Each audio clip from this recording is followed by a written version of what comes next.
A good Saturday night from the south suburbs of Chicago. Tinley Park on the campus of Victor J. Andrew High School, Thunderbolt Stadium here in Tinley Park. What a night for football. Perfect conditions for Saturday night football as the 4-1 Lincoln Way Patriots host the 4-1 Chicago Chaos. Joining me is Tyson Roth. Tyson, last 2 weeks, blowouts for the Patriots. You can feel the energy from the press box tonight and the anticipation for an exciting matchup between two teams who are bound for the playoffs, but a lot riding on tonight's game. Yeah, the last couple of weeks had two shorthanded teams. Tonight, you've got two evenly matched, obviously even record for both teams. And it's going to be a good matchup. This is for basically home field advantage in the first round of the Southern Conference playoff round here in, about 3 weeks. So big matchup. Again, it's not the end-all, be-all because the four teams in the South are locked in. So it's about seeding right now and getting prepared for that postseason play. Chaos won a few weeks ago in a close battle over the Quad City Raiders, 19-11 last time out for the Patriots against a short-manned Twin City Jets squad. It was a shutout, 37-0. Patriots with the win in that ball game, but a important matchup, as Tyson mentioned. Winner would get home field in a couple of weeks' time for the start of the MSFL playoffs. Patriots won the coin toss. They elected to defer and will kick to start the ball game, as the Chaos will receive to start tonight's game. Ideal conditions as we wait Rafael Alvarado to kick things off. Yeah, Patriots will have the wind in their favor here in the first quarter. Alvarado's kick underway here in Tinley Park, and the kickoff will be returned at the 12-yard line. Sort of a brisk jog going up the middle of the block, and then turning on the Jets at the last minute was the returner, Devon Hodges, number 9. Yeah, awfully nonchalant there on the return. Really, should have probably taken it with full speed straight up the middle, but he allowed the Patriots That's how it goes. defenders to converge on him and really didn't get very far. Big game tonight, and the Chaos will start the first drive of the evening just past the 20 at the 21-yard line, going north to south here at Thunderbolt Stadium. Quarterback for the Chaos, number 17, Michael Chuchuk. He's 6'4", 235. Pistol formation. You can hear the breeze coming through our mics tonight in the press box. And they hand it off. First play from scrimmage. One crease, going free, past midfield. One man to beat behind him. 20, 10, brought down from behind at the 5-yard line. And what an explosive play to start the ball game tonight for the Chaos. Here's the replay. Yeah, it's going to be a running attack, I believe, by the Chaos tonight, and the Patriots didn't read the zone read very well there. Gave up a big gainer all the way down to the 5-yard line. Devon Hodges, 5'7", 190, turn on the Jets. Nice job by that offensive line of the Chaos, and what a first play, going all the way to the 5-yard line. Second play from scrimmage, and you're in the end zone, in the red zone. That's an ideal start. Pistol once again. Two receiver set, and again they'll hand it off to Hodges, and he is brought down with force. See who brought him down on the play. That is number 40. Wasn't listed on our roster. We'll get that name for you here in just a second, but a great tackle.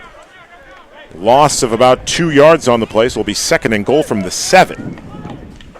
Patriots in their gray uniforms, donning them for a second consecutive week. navy blue lettering, and they've also got red lettering on the side of their jerseys, right on the shoulder pad. Chaos in their traveling black uniforms with red lettering. Out of the 7-yard line. Once again to the ground game and bulldozing his way into the end zone for a touchdown. 27, Robert Forbes. Touchdown, Chaos. And 3 plays, that's all it took. Easy run into the end zone. Yeah, same thing here. Nice little zone read play, good blocking up front. Didn't meet him in the hole. Pretty easy touchdown there. Second look at that ground and pound. Pardon me, that was 25. The 5 looked like a 7 from their jersey style. So it was 25. C.J. Young, big fella at 6 feet, 250 pounds. Almost like a bowling ball as a running back out there. So a 3-play drive. Extra point away from making this a 7-0 affair. David Thomas on the extra point. It's high enough. It's right down the middle. It's good. 7-0. Chaos charging early with a big run. First play from scrimmage. Devon Hodges, 5'7", 190. Here's a replay of the touchdown. Once again, C.J. Young just made a little shimmy going through the center and the guard. Lowering his shoulder, the secondary went on a ride there, 21, Robert Riley. And he had a tough time bringing him down. So not an ideal start for the Pats defense. I was going to ask you a big key tonight. It looks from this touchdown scoring drive, the Chaos are going to try to ground and pound the Patriots all evening. Yeah, it's a ground attack. Again, I didn't watch any film on the Chaos, but from what I've heard from the coaching staff and read, it's a zone read, power running action. So Patriots defense is going to have to buckle down, make them throw the ball. I mean, that's going to be their objective tonight. See how critical in this important matchup. Both teams 4-1. The Patriots offense, is it important after that quick drive, 90 seconds off the clock, for the Patriots offense not to do too much on this first drive? Just go with your original game plan? Just settle into the game. I mean, it's awfully early. Plenty of time. Thomas with a booming kick. It was going to be returnable, but it bounces at about the 8 and rolls out of bounds. No return for Bryant Piscasio. And good field position early for the Patriots as the kickoff goes out of bounds. Good Patriots with a 37-0 victory last week against the Jets. Sealed the spot in the playoffs. Tonight a win. They can get themselves a first-round home playoff game in a couple weeks' time. Correct, yeah. It locks in the second seed overall, no matter what the outcome is next week up in Door County. Final home game of the season as well. Great crowd on hand as well. I see someone in the first few rows set in front of us. He's got a drum kit. Ready to lay some beats for us tonight? Yeah, I like that. He takes care of the entertainment for us in between plays. 4 receivers set for Tony Powell and the Patriots. Trips to his right.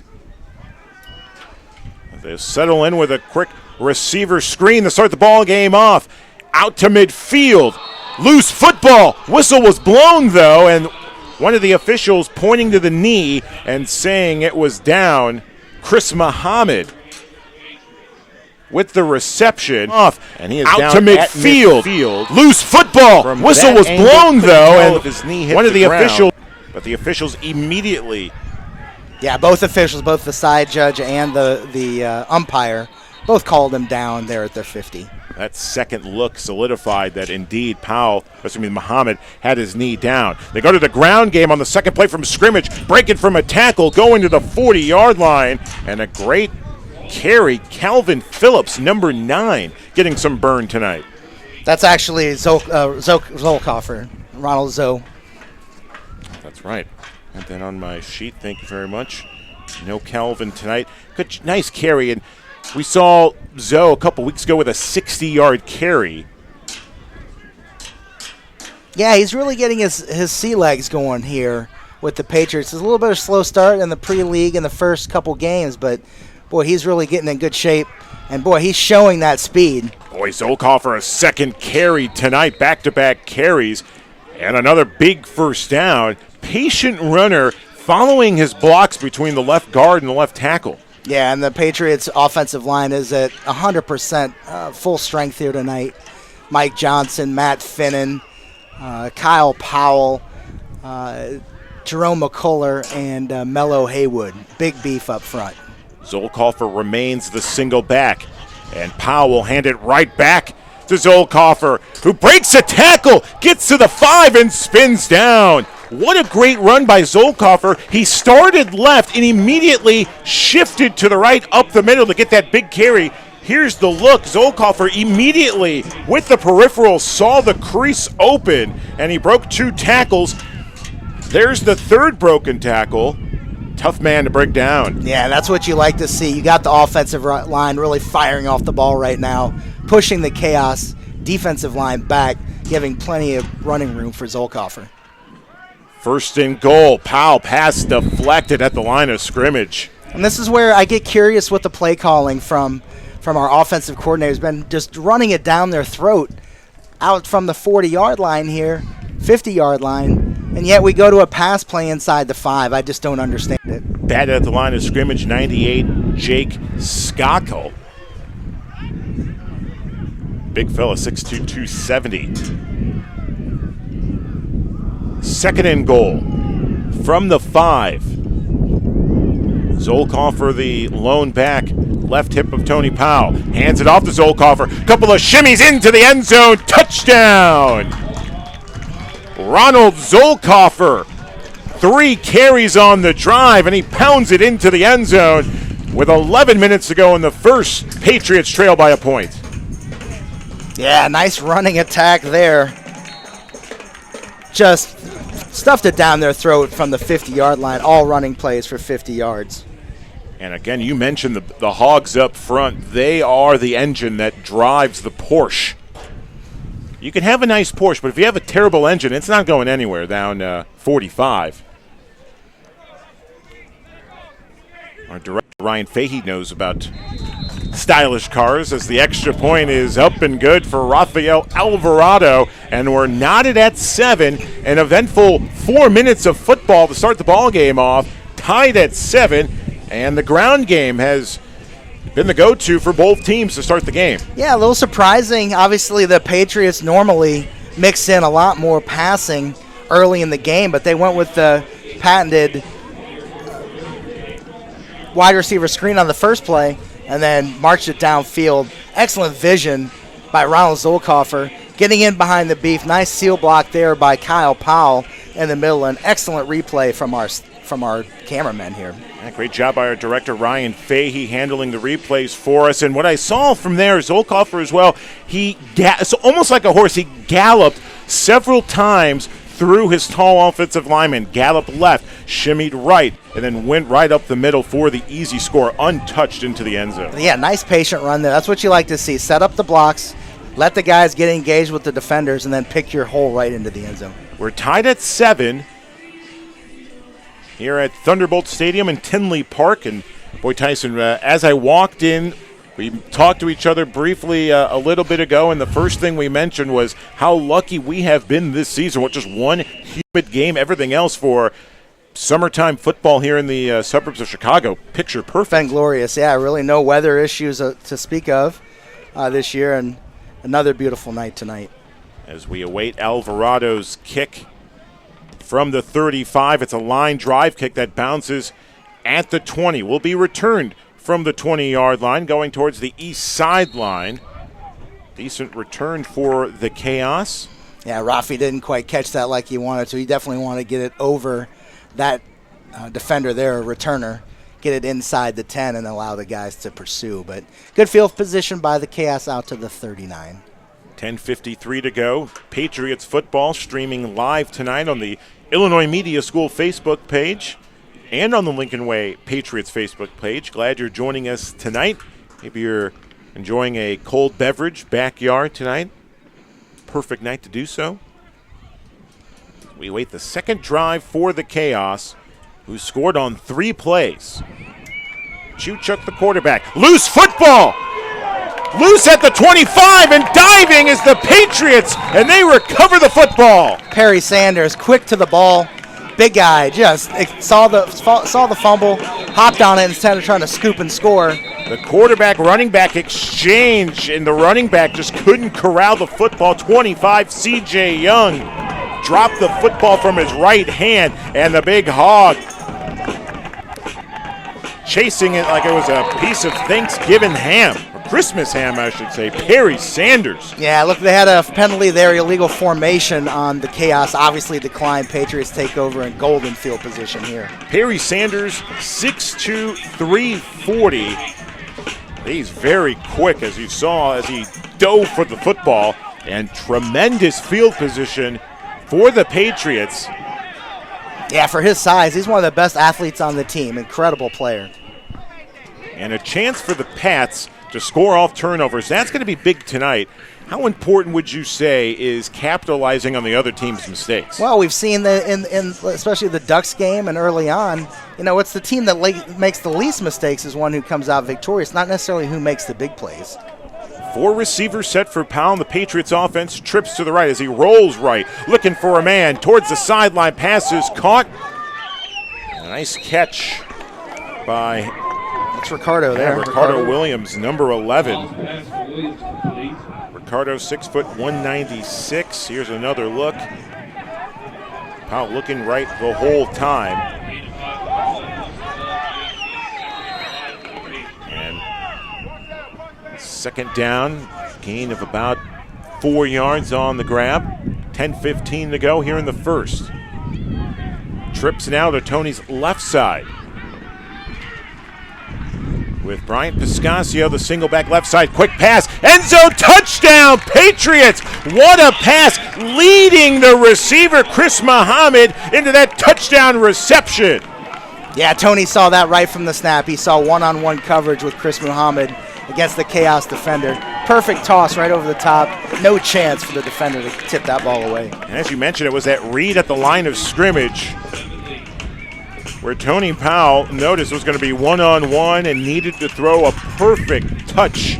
And he did just that, as the Patriots capitalizing on the turnover, the fumble that was recovered by Perry Sanders.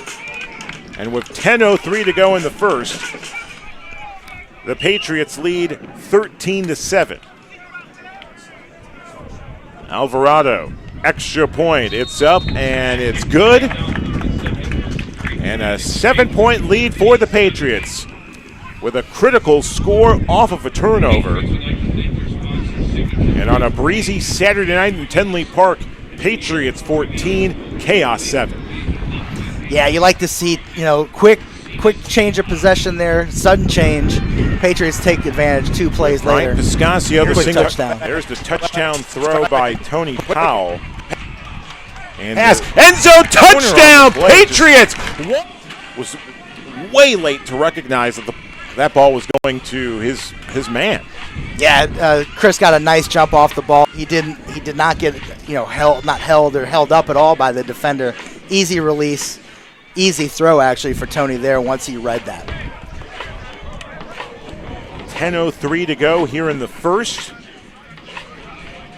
Already it's brewing to be a high-scoring affair. Yeah, I anticipate the Patriots defense to settle down again. We haven't really played any running teams this year. It's all been spread passing teams, so it's a little bit of an adjustment against this Chaos team with that read option. Alvarado to kick it off at the 35-yard line. Much improved kick from Alvarado. Return in the end zone. Breaking a tackler. Going to the 20. Trying to go up the middle. Another broken tackle and getting past the 40-yard line. A great return going from the end zone. 83. breaking a tackler on the going to the 20, nice trying to back there, but a go up the middle. Another broken tackle and getting past the coverage team there. Had 3 guys with their arms on him and couldn't bring him down. Anytime you try to tackle up high, you're prone to have either sloppy form or miss several tackles, as you just mentioned, Tyson. A chance for the special teams maybe to create better foot position, so to speak, maybe try to tackle low against some of these speedsters. Out of the pistol for the Chaos with 9:52 to go in the first.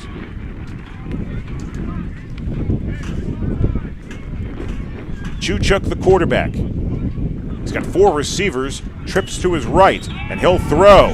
Under pressure now, rolling right. Has a man, it's nearly intercepted. It was caught at the Chaos sideline in the east end of the field. They got a penalty marker thrown at the 40-yard line. Yeah, it looked like the Patriots are lined up offside nearly every time. On the fumble there, it looked nearly like the Patriots were offside. Wouldn't be surprised if the side judge here has an offside call against the Patriots. Officials talking things over now, pointing towards another side judge. I think they may pick this flag up. Nope. Oh, we got a chop block. Chop block penalty on the Chaos. Personal foul. That's going to be 15 yards. Yeah, Patriots will definitely take that penalty, even though it was a no gain on the run there. They're going to take that 15, make it 1st and 25. Actually, it was an incomplete pass. So that's even more unusual. Normally you don't get a chop block on a pass play. Normally you see that on run action all the time. So they move it back to the 29-yard line. First down, 25 yards for the Chaos. Undoubtedly, they're going to try to throw once again. Well, they got a dynamic running. Very true. They got a dynamic running game, so I wouldn't be surprised to see them play that read option game. Chuchuk up the middle, incomplete pass. A little miscommunication there between he and one of his receivers. Didn't look like anyone was looking for the ball. 2nd and long. Here's yeah, it looked like look. Actually number 19, Lorenzo Hood. He's wearing 19 tonight. Lorenzo Hood back there. Nice drop into coverage from his linebacker position, making it difficult for him to make the completion. 6'3", 260 Lorenzo Hood. Like a locomotive engine. One of the best defensive players for the Patriots, and easily the hardest hitting. I think our Ryan Fahey is willing to go up the middle against Lorenzo Hood. And here comes Hood. Loose ball once again, a fumble, and it's recovered by the Patriots, and trying to return, going backwards and brought down. Nonetheless, it's a turnover, and the Patriots recover. Yeah, you just cannot make those mistakes against the Patriots here today. Number 40, again, we didn't get that. I got that number, or didn't get that number till late here. But really, just a right in his hands. No cause of a fumble there by a Patriots defender. He just didn't get the ball in his hands well, and an easy scoop and recovery there. Devon Hodges, the running back who fumbled the football, and a good job by our camera crew. Hero cam action staying with the defender number 40. Again, we apologize, not in our roster sheet tonight. We'll be sure to get that name and highlight his exceptional play. Yeah, this is danger time if you're a Chaos fan out there. 2 turnovers in a row. Patriots looking to potentially strike again here, put them up 2 scores. Trips left side for Tony Powell, and a bunch set as well. They'll hand it off. Brian Piscasio lost his balance, still gets 5 yards. Yeah, it looked like he had a little room there, but kind of stumbled over his own feet. But like you said, still a solid 5.5 gain. Brings up 2nd and manageable. How big of I know it's early. You're already up by a touchdown, but you'd have to imagine going up 2 scores in the first is big. Yeah, for the Patriots, it's just, execute your plays, try to put points on the board. If you're Chaos, you got to try to get a stop here. You do not want this freight train of a Patriots offense to get started, because once it does, it's tough to stop. Powell looking left. He continues to look left. Has a man wide open. Caught Chris Muhammad. Takes a hard lick and holds on to the football for a first down grab. Boy, Tony again. I mean, we're saying 3 weeks in a row now where he is just rocketing the ball down the field. You got to see how he steps back, steps into it. Nice footwork. Gets all his body weight into the throw. Throws a strike in between 3 defenders there.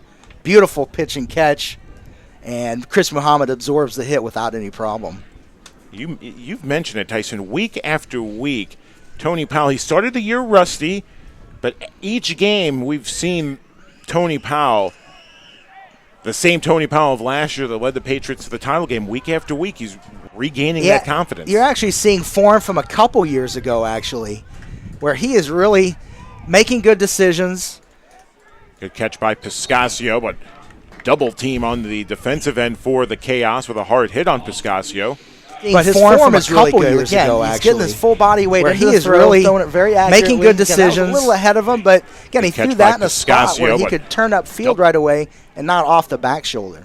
That defender for the Chaos went low and almost like a wrestler, like a Andrew wrestler, just trying to deliver a hard blow there.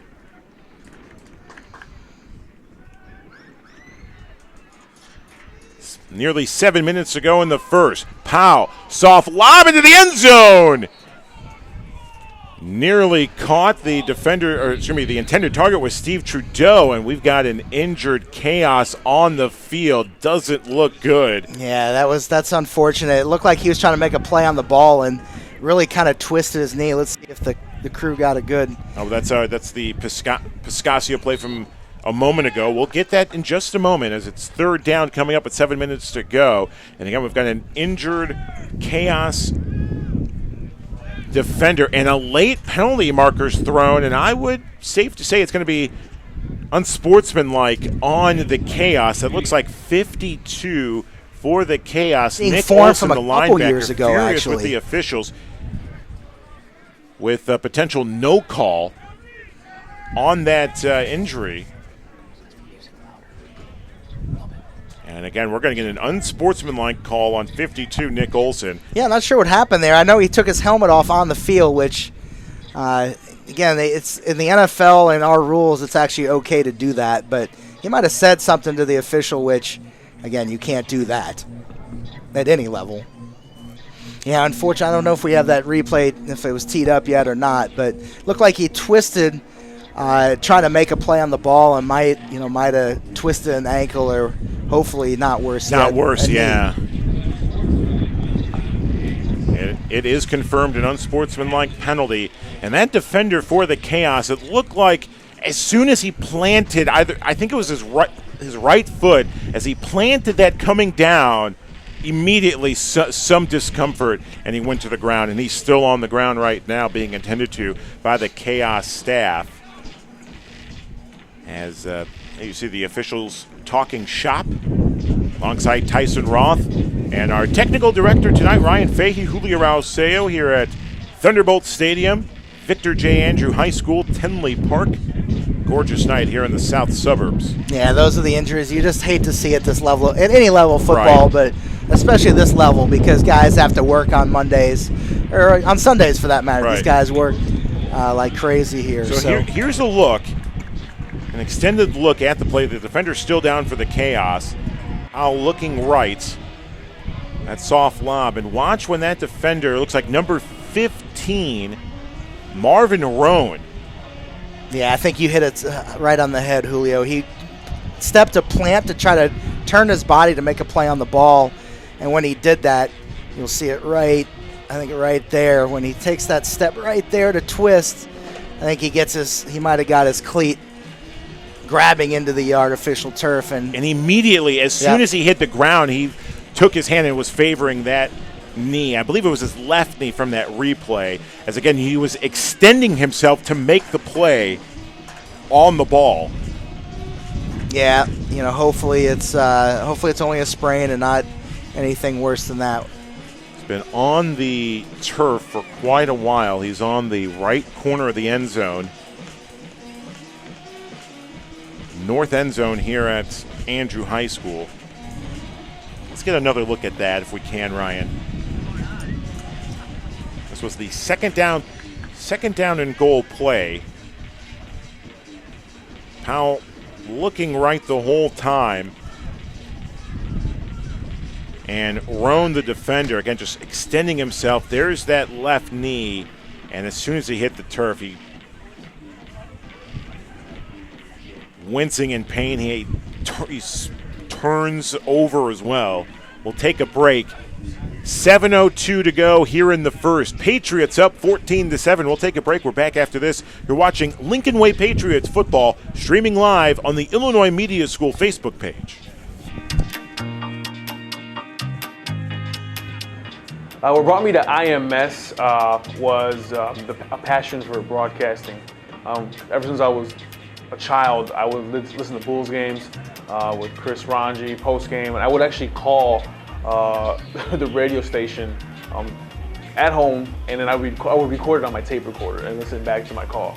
But that's my cheesy story, of course. But what brought me to it is just the passion for it. I love hearing people talk, hearing their opinions. I love listening to sports. I love watching sports, and I love the whole shebang of it. It's just an amazing industry. It's an amazing atmosphere to be in, and you know, I've enjoyed everything about IMS. So I enjoyed my time teaching here. I love the students. The students are so passionate about what they're doing, and it's always fun to see when you come into class the next day, their want to be in class. It's rare that you see that from students because it's the typical, I don't want to go to school, I don't want to do this, I don't want to do that. Now with this program, with IMS, you see students wanting to be here and wanting to succeed, obviously, to get that first job and to make a living. But you know, describing the students here at IMS is just amazing. They're great. They're great students. They're great people. They come from all different backgrounds. The diversity is crazy on campus. And it's a great time too, because not only are we learning, but we're networking. We're making new friendships, and even with myself, you know, students are talking to me, asking about how I did it, how I came up on the ranks, and things of that nature. And it's been an amazing time with these students here. And even myself, just me in the industry, I've had the pleasure of working with so many industry professionals, from sports to entertainment, and now, of course, me, as I do my own TV show and working with Kendall Gill, a former NBA veteran, and his show. It's just a great time. And not only are we obviously making a living, but we're enjoying what we're doing. So it's just a great time. IMS have made that possible for me, and it's making it possible for all these students here as well. My name is Tony Lopez. I am the host of TLO TV and the host of The Parlay featuring Kendall Gill, and I am IMS.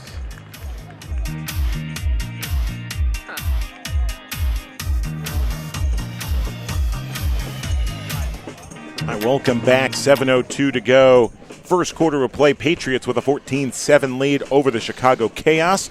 Alongside Tyson Roth, our technical director Ryan Fahey, our great camera crew Rosa Manrique and Alex Maldonado, high atop the press box here at Andrew High School, Tenley Park. Glad you're joining us for Saturday Night Football here on the Illinois Media School Facebook page and the Lincoln Way Patriots Facebook page. And tough injury a moment ago. 15, Melvin Roan for the Chaos took a hard hit. They took his shoulder pads off, and almost the human cart, they was assisted out towards the Chaos sideline. We hope he's okay. Did not put any pressure on his knee, headed towards the sideline as Tony Powell under center in an I formation on this 3rd and goal play. They hand it off Brian Piscasio, and he is brought down. It's actually 1st and goal with the unsportsmanlike, so it resets the play down. That's right. We had an unsportsmanlike penalty on 52, Nick Olson. After the injury, Olson was not pleased at the official for some reason. So it gave the Patriots a fresh set of downs, so it'll be 2nd down and goal at the 4-yard line. Patriots trying to go up 2 scores. Back-to-back turnovers for the Chaos with 2 straight fumbles on consecutive drives. Patriots looking to score 14 points off of turnovers. Watch for a little play-action pass here, Julio. I think out of this action, I think you'll have a tight end wide open. Oh, they go big Perry Sanders. Perry Sanders spun at the line of scrimmage. Perry still chugging his feet. Perry on his feet, and he is brought down. It took a village to bring down big 52 Perry Sanders. 3rd and goal. Here's another look. Perry trying to go up the middle between the center and right guard. Nice feet. I mean, chomping his feet, Perry Sanders, and good effort. Who is at 46, I believe? Cameron Hall, the linebacker. He must have been a wrestler because he was unafraid of 340 pounds of meat coming at him. Yeah, we got Greg Barksdale in now behind Perry Sanders. See if they do a little play action on this play with the commitment that the Chaos have made. They go right again to Perry Sanders, and Perry, the big man, is in for a score. Touchdown, Patriots. And two running plays for big Perry Sanders, who takes it into the end zone. 20-7 Lincoln Way. And we get a whistle, and it looks like a potential injured offensive lineman for the Patriot.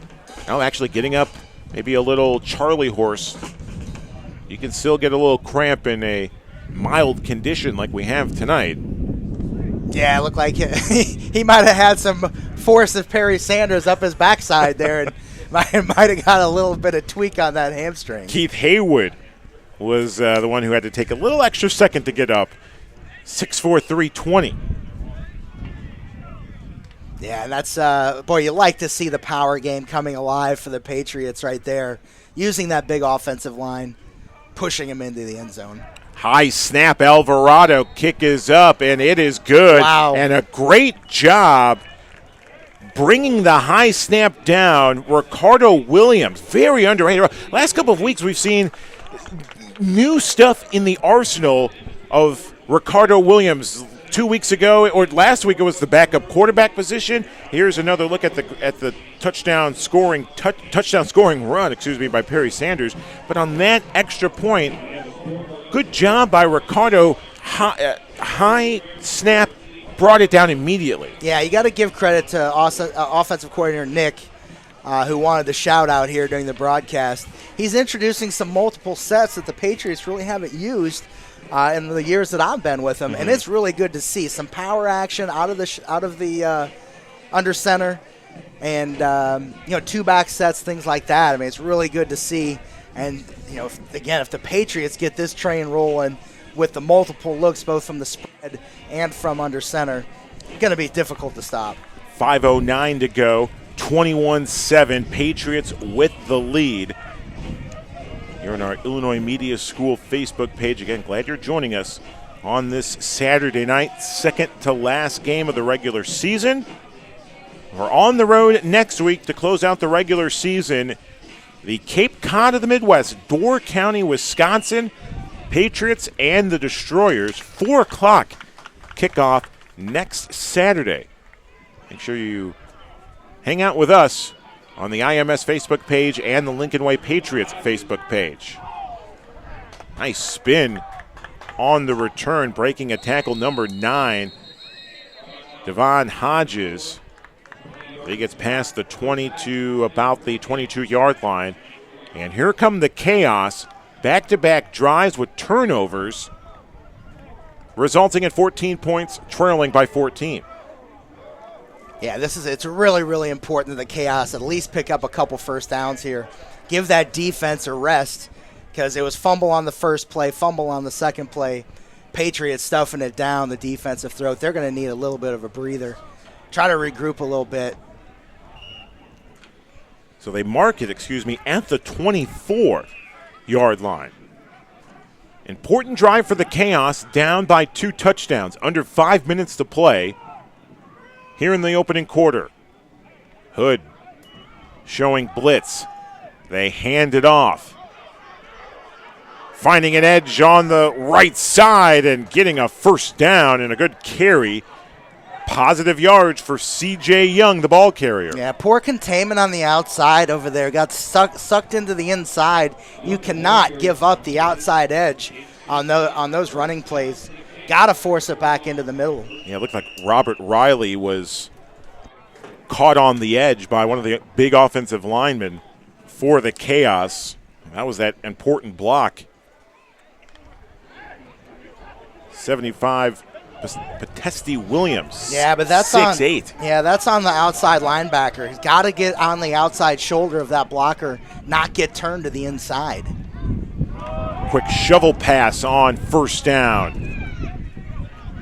Hodges gets past the 45-yard line, brought down at the 46. Nice little creative play there, a little shuttle play. Picks up nice 6-7 yards on first down for the Chaos. Second down, be about 3 yards, so a nice 7-yard gain on first down. And the Chaos moving the ball. Yeah, this is what that offensive needed, as we mentioned at the beginning of the drive. Got to put a couple first downs together. Even if it doesn't result in points, need to give some rest. And Chuchuk, the quarterback, on the option, keeps it himself, gets past midfield, and gets a first down. And Chuchuk, not afraid to deliver a blow of his own. He lowered his shoulder, wanting contact, and he got it. Boy, the Patriots linebackers are really not being disciplined right now, not reading their keys.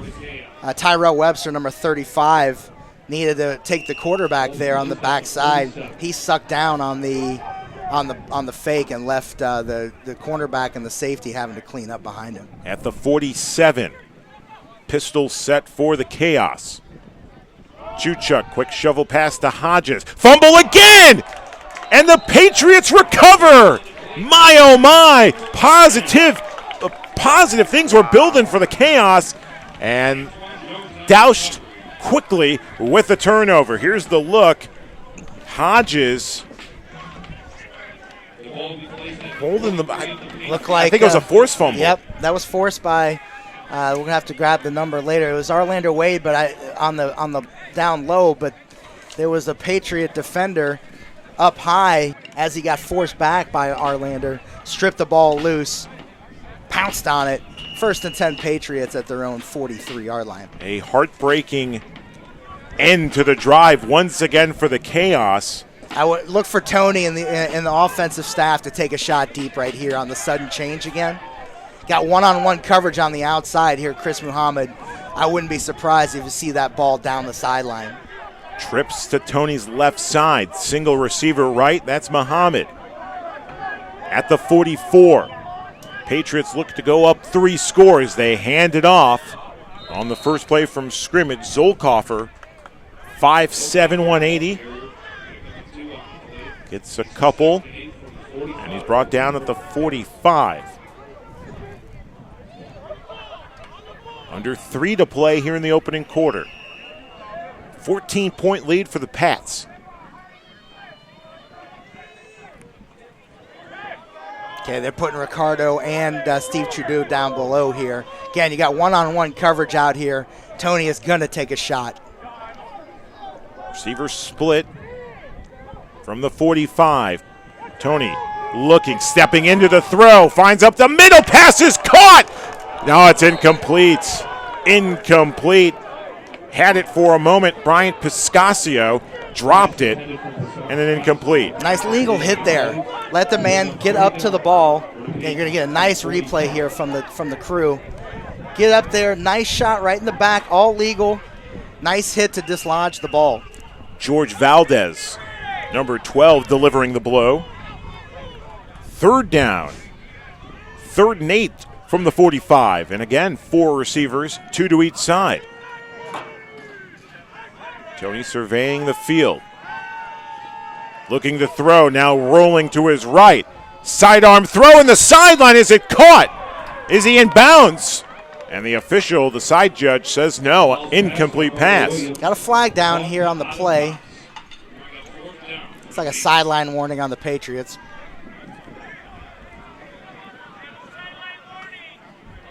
And indeed, a sideline warning is the call. And the Patriots will punt the ball away. Here's a second look. This was the incomplete earlier to Piscasio. And again, a nice blow to the back by Valdez. We get a whistle and a timeout called by the Patriots. Under 2 to play in the first. A minute 58 to go. Patriots up by 14. Interesting, the Patriots call a timeout here prior to punting the ball away. It's not having the punt team ready to go, not knowing who's on that actual team. They're getting everyone together as you're looking at our Facebook live stream. And next week we're on the road to close out the regular season. And then, a couple of days we'll find out prior to the last game of the season who the Patriots will play? I think it's really determined by the outcome of this game. It's pretty much locked in that it's the Chaos Patriots in the first round. It's a matter of who hosts the game. It's a little familiarity for the next couple of weeks and maybe some bitter tensions brewing for a pivotal game in a couple of weeks. Yeah, and it's it's good. Both these teams are not going to show everything they've got. So this game, again, at the end of the day, it doesn't really mean a heck of a lot, but it's always nice to host. Alvarado had to take a second to punt the ball away. He was hit late, hard hit, right in front of the official. The official doesn't do anything. He's just slowly walking in front of Alvarado. The kick goes out of bounds. Alvarado grimaced in pain towards his chest. Disgruntled Patriots are asking the official, how come you did not throw a flag? And we're still awaiting the Chaos to... Never mind if Chaos actually touched the ball. We're seeing some choice words by the Patriots at the official for not making that call. Rafael Alvarado hands over his helmet, trying to catch his breath. Now we're getting looking at some of the officials talking the back end of the end zone. We have a look at that punt, Ryan. And there you see Coach McClellan of the Patriots. He's not on your monitor, but I'm watching him now and here in the press box talking to the official, pleading.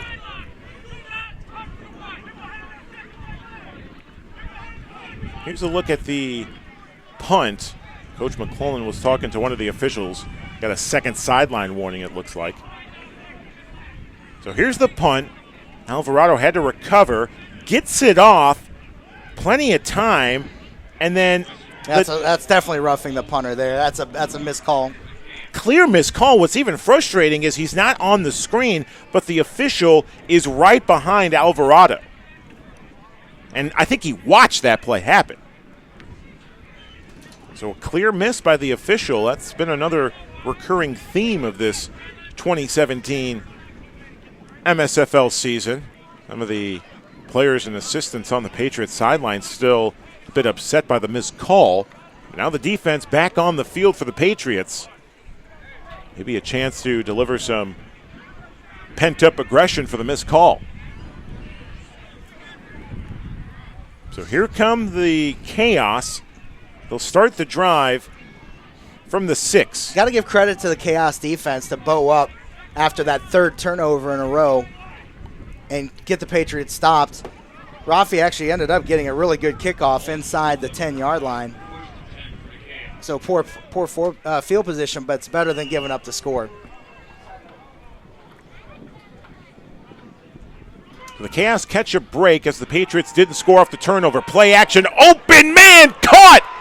Past midfield with one man to beat. He's not even going to catch him. 20, 15, 10, 5, touchdown. What a first play. Play action from Chuchuk, the quarterback. Wide open, number 80, Eric Stevenson. For the easy score, Stevenson wide open, caught the ball mid-stride, held the ball one hand with his right, and just jogged all the way from the 5. I don't even need to mention obvious busted coverage there. He was open by 10 yards. That was an easy pitch and catch. Maybe new life given to the Chaos as they're all smiles on the sideline as they congratulate Eric Stevenson on a great catch. And with the busted coverage If you don't make that catch, he would have heard it from his teammates on the sideline for sure. So we await the extra point to make it a 7-point affair. No pressure coming defensively, or excuse me, from the extra point team. Whistle, an offside, looks like on the Patriots. They could actually take that on the kickoff if they wish. See if they get the option. Official asking for the football back, I think. Looks like they're going to move it half the distance. That's what they're going to do, so we'll get a re-kick, which is kind of surprising. You'll get the same outcome. But you could have assessed those yards on the kickoff. Second attempt at the extra point. Kick is up, and it's good for the second time around. 99 seconds to go. One play. That's all it took. In stride. What a catch, Eric Stevenson. He knew he was gone. Take that back. He was jogging all the way from the 15-yard line. 95 yards. Chuck to Stevenson, and it's a 7-point affair at 21-14. It's been a long first quarter here at Andrew High School.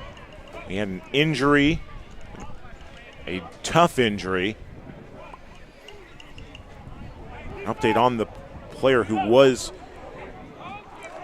hurt earlier. 15, Marvin Roan. I'm watching him across the east sideline. Shoulder pads off. Looks like his left foot is on the bench. Right foot planted down on the track.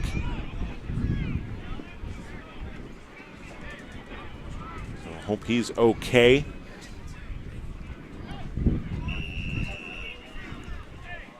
Yeah, he's got his right knee up, huh? Look. Yeah, right knee, pardon me. Yeah, right knee knee. is injured. Left knee's planted down.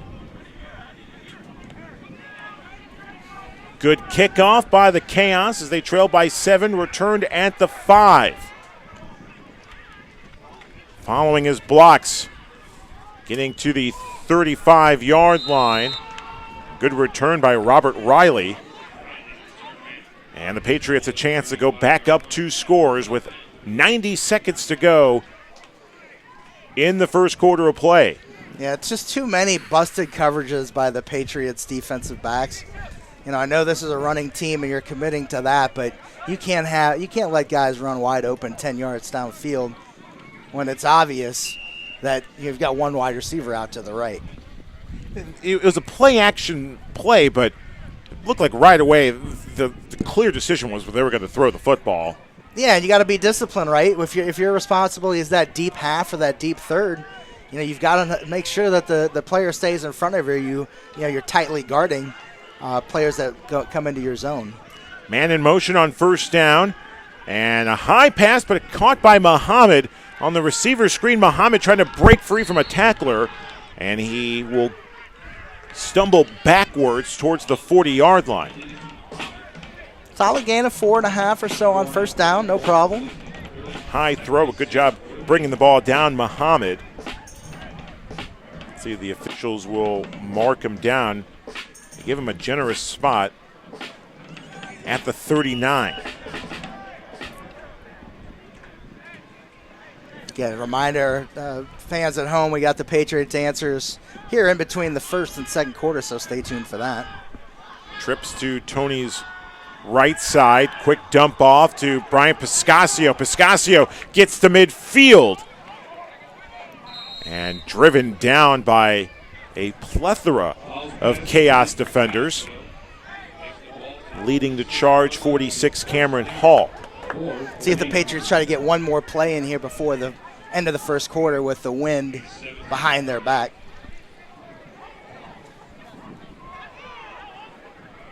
Looked like 32, Jared McGriff Culver delivered the final blow from the behind of Piscasio. Led to 2 other Chaos falling down. on the play. Final play of the first quarter, and it's going to be a tackle for a loss. Carl Young, 34, the linebacker, read the play immediately, knew the dump-off was coming, and that's going to be a loss of about 4 yards after the Patriots were up by 2 scores. They had things going, but the Chaos with a 95-yard touchdown has drawn the game back to a one-score affair. 21-14 Patriots with the lead after 1 quarter. We'll take a break. You're watching Lincoln Way Patriots football streaming live on the Illinois Media School Facebook page.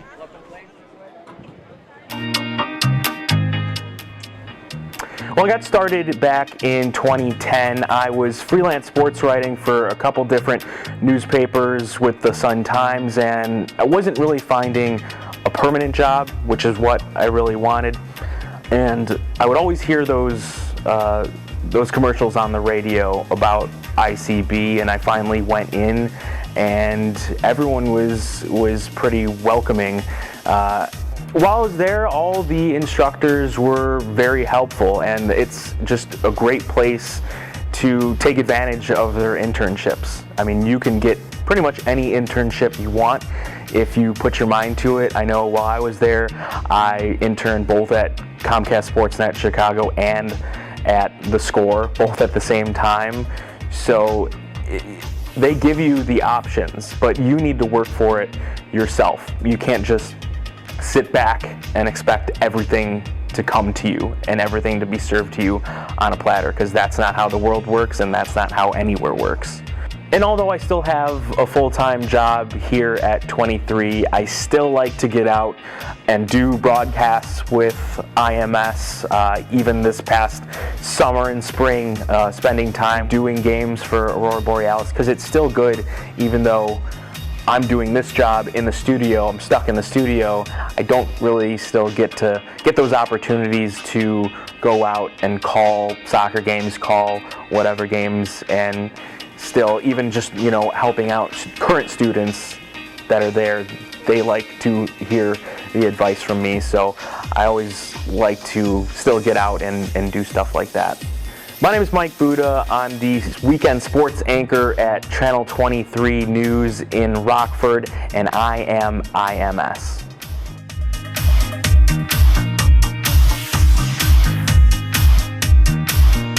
Welcome back. Start of the second quarter here in Tinley Park, Andrew High School. Patriots up 21-14 alongside Tyson Roth. I'm Julio Rousseau. Patriots football streaming live on our Illinois Media School Facebook page. Cast of crew here as well. We'll let you know who they are in just a moment. Brian Piscasio on the second down and long carry. Good job following his blocks between the left guard and tackle. Excuse me, that was Zolkoff, number 9 on the carry. Nice block by one of the receivers, number 4, Steve Trudeau, on the edge. Critical to have your receivers, if you're going to run on the edge, to have your receivers with some important blocks. And that's going to be a clear offsides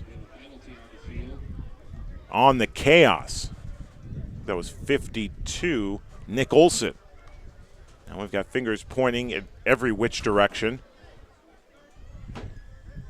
Chaos blaming Patriots, Patriots blaming Chaos. It's going to be offsides on the Chaos. Too many penalties and turnovers by the Chaos early in this game. You really don't, you don't want to see that. Give the extra opportunities to the Patriots to make first downs and touchdowns. 3rd and short, so the 5-yard penalty not enough for the first down. 3rd down and 1 from the 44. 4 receivers set, 3 to Tony's right side. Looking at Muhammad on the bottom of your screen. Quick pass up the middle, incomplete. Intended for Piscasio. Deflected, it looks like, by 28, Patrick Nelson. Brings up 4th and short.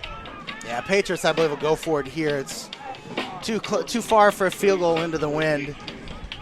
With Rafi maybe dinged up a little bit. Short yardage play. I'm surprised they don't bring in the bigger package here, but they're going to stick with the spread look. 4th down. They hand it off.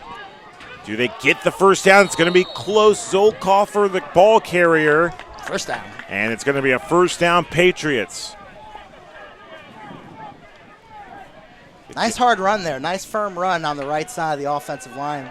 Getting in behind Mello, Haywood, and looks like Jerome McCuller over there. So good carry on 4th and short. Yeah, that 5-yard penalty is really costly for the Chaos there. They would have turned that into an obvious passing down for 4th and 6, but instead of 4th and 1, Patriots run the ball and get the first down. 4 receivers, 3 to Tony's left side.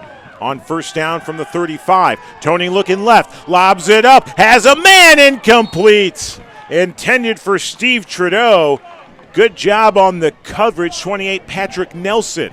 Yeah, Tony just needed to get that ball there a little earlier. He was wide open earlier, but he floated it up a little bit late. That extra little hop step in the pocket allowed the safety to get over, make a play on the ball.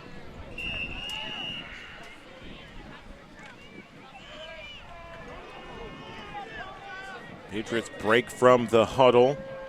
It'll be 2nd down, 10 yards to go from the 35.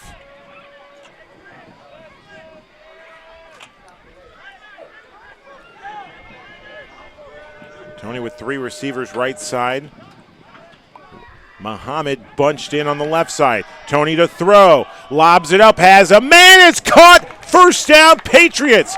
Wasn't brought down, however. He's going to go into the end zone for a touchdown. Yeah. Touchdown, Patriots. Ronald Zolkoffer had the catch, came down. No one touched him, and he slides into the end zone. Yeah, they just lost discipline there. You know, it was despondent that he gave up the big wheel route catch there. Guys around him didn't even come close. Oh, my goodness. Came down at the 10. No touch. No one touched him. Zolkoffer almost, what's the old fire drill? Stop, drop, and roll. Zolkoffer with the catch went down. Notice no one touched him. Rolls, gets up, and sprints into the end zone. Here's another look, yes. Again, nice little wheel route. Tony throws it up perfectly. Hits him in stride, but he made sure he made the catch. Went to the ground. Again, notice nobody touched him and popped right up. Couldn't make the tackle. Touchdown, Patriots. The quickness as well by Zolkoffer. Extra point is up and good. Good job by Ryan Fahey. Frame by frame, slow motion on the replay. It looked like Zolkoffer, when he gets the football, goes down, rolls, his left foot is up, and then his right foot, the quick transfer of weight between left and right in that split second is amazing. And the fact that he was able to transfer that weight and still have enough burst to get into the end zone, tremendous. Tremendous athletic ability there. He secured the ball, cradled it to the ground, rolled right back up, popped up, knew he wasn't touched, saw the end zone. Let's take a look once again as we explain it. We'll go frame by frame. Good throw again. Zolkoffer catches it mid-stride, goes down, rolls at the 10, gets up, left foot, transfer right, back left, goes into the end zone. Yeah, beautiful call there. Exactly how he did it. The way you draw it up in the textbook right there. Secure the ball, go to the ground. If you're not touched in this game, pop right back up. Make extra yards. In this case, it's touchdown. Terrific job by our entire crew to show us the whole play. Technical director Ryan Fahey with the replay on that. Our camera crew up atop the press box. Rosa Manrique, Alex Maldonado. Nice job by both. Great camera angles to show you the replay of that touchdown by Ronald Zolkoffer. 28-14, Patriots back up by 2 scores. And Alvarado with a nice kick. And it'll be returned at the 10-yard line. And, a clothesline tackle. James Pierce with a beautiful tackle. Again, did not go high. Looks like we got another offside on the Patriots on the kick coverage. They consistently are offside on the kickoff. Got to be patient. Wait till the ball's kicked so you cross over the 35-yard line. See if the Chaos take the 5 at the end or if they make them re-kick. And this is where the lack of a special teams coach for the Patriots really hurts here. Just don't get enough work on it. Don't pay enough attention to it. up to this part of the season, and it just is costly with the penalties and mistakes. And given the emphasis on safety in football, there's always concerns with injuries if you practice special teams, correct? That is correct. But you got to get the work in. Right. 12:37 to go here in the half, and a two-score lead for the Patriots, up 14. Chaos needing to score once again on this drive, and a short gain on first down to the 35-yard line. Nice pursuit, backside tackle there. I think that was Calvin Atkins, number 84. C.J. Young, the ball carrier, number 25. He's a bruiser, 6 feet, 250.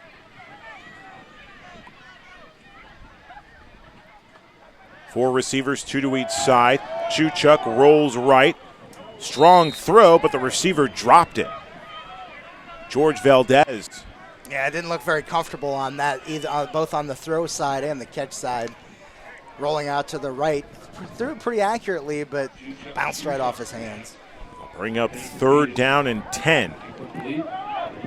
Boy, going 3 and out is not what the Chaos would like to do, considering you're down 14, but also the defense has to be tired after that touchdown scoring drive. Yeah, and it was a one-play touchdown on the last possession here, so the defense for the Chaos has been out there a ton. Again, it's a nice night, so you're not going to get sapped of energy because of the weather, but just the repeated plays. Chuchuk the throw, good catch, close to a first down, however. Good job defensively by the Patriots to prevent that first down. And a tough job of recognizing where the sticks were by the Chaos. They're going to be about a yard short. Eric Stevenson with the catch. It's going to be 4th down and 1, and the Chaos will go for it. Boy, critical play here. Do not want to give the ball up to the Patriots in their own territory. See if the Patriots defense can somehow stuff them here. 4th and 1. Hand it off. Ball carrier.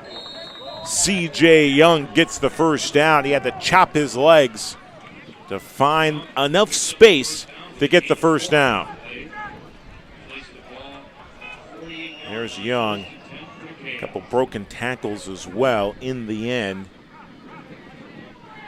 Arlander Wade with the stop.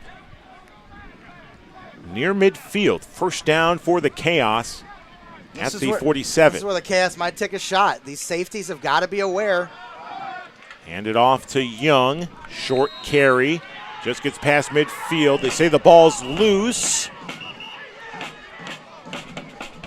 Young did not come out of the pile with the football. Yeah, I think they're marking him down. He was down before the ball got stripped. Let's take a look. Chops his feet. Young, the ball carrier, going backwards. Backside was down. And there you see Lorenzo Hood trying to force his way to get that football. He didn't hear a whistle. Yeah, he's got to be careful on those, though. You don't want any excessive contact there. Give up the cheap 15. Under 10 to play in the half. Pistol set. Chuchuk hands it off to Young. Young breaks the tackle at the line of scrimmage, and he tries to extend the football for a first down. He is going to be short. No, they're going to give him the first down. Boy, breaking the tackle at the line of scrimmage. It could have been a loss on the play. Instead, it's a first down grab. Yeah, first down gain, excuse me. Man, you got to grab him there. Got to wrap him up when you got that opportunity to break him down. Slips the tackle, picks up first down yardage. At the near the 40-yard line, at the 41. Two receivers, one to each side. Pistol set. They hand it off. Crease, finding a crease on the right side, and a first down carry. And what a run that was by number 9 for the Chaos. And Devon Hodges. Hodges' patience. He finds the crease between the right guard and tackle. And a 24-yard carry for Hodges. They're in the red zone. Sun has fully set here in Tinley Park. with the lights on. Chuchuk hands it off to Hodges. Hodges is brought down at the 25-yard line. Lorenzo Hood leading the charge. And a 2-yard gain. That Perry Sanders at the bottom of the pile there, too, getting the offensive touchdown and in on the tackle there.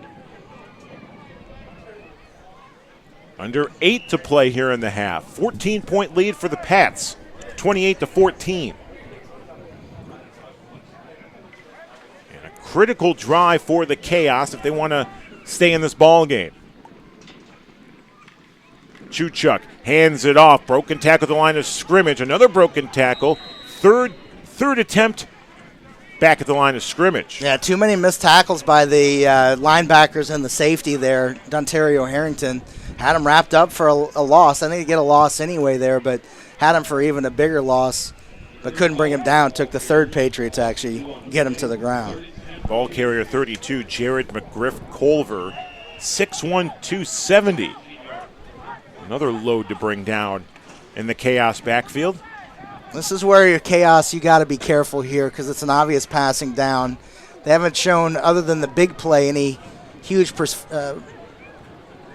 consistency on their passing game. Third down, play action, Chuchuk the throw. Has a man, it's caught. Isn't enough for a first down, however. Making the sliding catches, Eric Stevenson, number 80. What do you do here, Julio? Do you take the points with the 3? They got an excellent kicker. Boy, Down to like 10. I would go play action and take a dart at the end zone. Chaos are going to call a timeout with 6:35 to go, so they'll talk things over. They're going to go for it, it would appear. Gain of 8 on the Chuchuk pass to Stevenson. I don't know if I like this call, though. I think I might take the points, keep the pressure on the Patriots to keep scoring. If you give up it's a demoralizing situation here if you don't make the first down. Patriots take over with under 7 minutes to go here in the first half, with the Patriots getting the ball first in the second half, too. So, you almost just want to chip away, but it's a tough call either way. Patriots have been moving the ball pretty well up and down the field, so Chaos coaching staff might be thinking we better, if we got it inside the 10, we got to go for 7 instead of 3. 6:35 to go, so plenty of time to go in this half as well. But if you're the Chaos, you need points, and you need them from here on out every drive. You're going to need the points. And 2 turnovers in the first quarter resulted in 14 unanswered points for the Patriots. Chaos cut the deficit to 7 a little bit ago. 95-yard touchdown grab by Eric Stevenson. The Patriots came back on their last drive to score. Again, it's back to that 14-point edge. Yeah, and if the Patriots want to stop him here, they're going to have to tackle well. They'll go for it on 4th down. They go to the ground game to get the first down, and they think first down, not touchdown, and they get the first down. Yeah, they had some Patriots had some penetration there, but they could not wrap him up and bring him down before the first down. Lorenzo Hood on the stop, and it looked like contact at the line of scrimmage between Perry Sanders and C.J. Young. Young broke the tackle and was able to get the first down. And they go back to C.J. Young on the first down carry. Maybe a yard. As he tries to get past the 5, the officials will mark it at the 4. With under 6 to play in the half. Second down and goal, and here comes the speedster Hodges as he replaces Wilson. I wouldn't be surprised if they try to go to the edge. Yeah, good call there, Julio. I think you're right. I think a little pitch, a sweep to the outside, try to gain the advantage on the Patriots on the outside. 5.5 to play. Quick pitch. Hodges. Oh, loose football in the end zone. It will roll out of bounds, and that's going to be a turnover. Touchback. Patriots football. So they go to the edge. They had the crease, but a hard hit, a fumble, and the Patriots recover. Here's the look, a quick pitch. Hodges had the end zone. low hit to the knees. Loose football. Who delivered that blow was 21. Robert Riley forces a fumble. Oh, it's so tantalizingly close for the Chaos right there, trying to recover it in the end zone for the touchdown. Just barely rolls out of bounds. Big break for the Patriots. 1st and 10 from their own 20. Mere inches from getting that football for the score. Could you imagine diving for the ball? Oh, my goodness. Yeah, so the 4th down play doesn't turn into any points right now. Patriots march it down here within this last 5.5 minutes. Boy, that could be the a devastating blow for the Chaos. And if the Patriots can score with 5:26 to go, they do have one timeout, it appears, from our scoreboard and our monitors here. Yeah, that timeout on 4th down was actually a Patriots timeout yeah, instead of the Chaos, so only one timeout left for the Patriots. So if you're the Chaos, don't want to get too down on yourself. You have plenty of time. You've got the timeouts. You've got the 2-minute warning. It's just not giving up the big plays to the Patriots. 1st down play. They hand it off to Steve Trudeau on the jet sweep, and positive yards for Trudeau, who stops the clock with 5:21 to go. Clock will roll once they get it set here. It's outside of 2 minutes in the first half. So clock will roll once the ball gets spotted. And the officials, with a not generous spot, they mark Trudeau out of bounds at the 22-yard line. Yeah, about 3 or 4 on that. Not bad. Didn't really have a crease there from our angle. Was perfect to see. Didn't really have a good crease there to cut up field, so he maximized what he could, got out of bounds. 5 minutes to go in the half. 4 receivers set once again for the Patriots, with 3 to Tony's right side.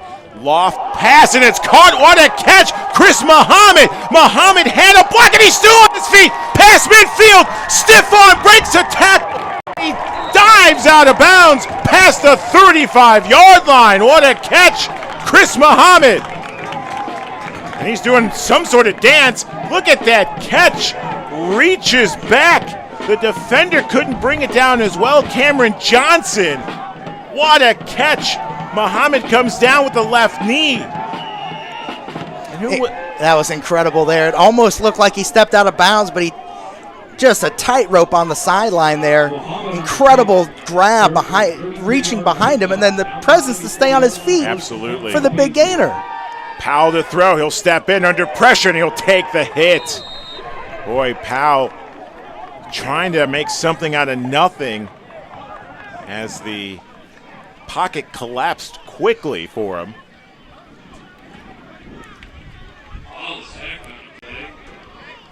Under 4 to play here in the half, 28-14. Patriots up by 2 touchdowns. Yeah, Chris Muhammad's been the star of the first half here. He's made some incredible catches, including that one 2 plays ago. Yeah, I'm still trying to catch my breath after that. 4 receivers, trips to Tony's right. Single back left hip. 2nd down. Powell will throw. And now rolling right. Tony's going to keep it himself. Tries to stiff arm away from a tackler. Tony's still on his feet. Gets to the 35-yard line, so we'll gain a couple yards and some decent lemonade after the pressure was coming for Tony Powell, the juice man. 3:23 to go in the half. And if you're the Chaos, if you can, even after giving up that sensational grab by Muhammad, if you can even still prevent the Patriots from scoring, he'll chalk that up as a defensive win. They've got the timeouts as well, so a critical 3rd down at the 38-yard line. Tony looking at the official. Some pre-snap confusion. Official talking over to one of the side judges at the 20-yard line. I think it was a play clock issue. They reset their watches. And we're all set. 4 receivers, 2 to each side for Powell and the Patriots. Nearing the 2.5 mark of this first half. Powell will throw on 3rd down, and he'll swing it out to Brian Piscasio. Piscasio couldn't get the first down. Well, remember that was the 10-yard there. He needed a good 12 for 13 there. So Let's see what the Patriots do. I'd say they wind it down to the 2-minute warning so they get an extra chance to think about it. I'm surprised the Chaos here aren't timeout. Trying to save that time. When Johnson on the stop, I agree with you. They had a good 15 seconds or so. They could have had a timeout, play, and then another essential timeout with a 2-minute warning. Correct. But they'll keep the 3 timeouts, and the 2-minute warning is upon us in Tenley Park. What a first half. A long first half, but an entertaining one. And there's Chris Muhammad's grab a moment ago. What a catch. Goes down, and the effort to get more yards after the catch. That initial hit as well. Hit to the knees, and Muhammad, one hand on the turf, gets back up and runs 5 extra yards. Yeah, that's what happens when you don't wrap up, right? If you're going down for hits and you don't get them completely chop them on the legs, they're going to bounce right off of that, pick up extra yards downfield. That's what Chris Muhammad did there. And we saw sloppy defense as well in this first half. Ronald Zolkoffer with a great catch. Stop, drop, and rolls at the 10-yard line. No one touches him on the Chaos side of the defense. Zolkoffer able to go into the end zone. That made it 28-7. Assuming that was earlier, so I made it 28-14. Pardon me. 4th down from the 35. Patriots are going to go for it. Yeah, look at Chris Muhammad. He's going to get some help, looks like over the top, but Tony's favorite target tonight. No hard count as well. Tony's going to throw. He lofts it up. Has a man. It's caught. Broken tackle. Steve Trudeau. Touchdown. Is he in? No sign yet. And he's in. Touchdown. Steve Trudeau. 4th down grab. And he puts it in for a touchdown.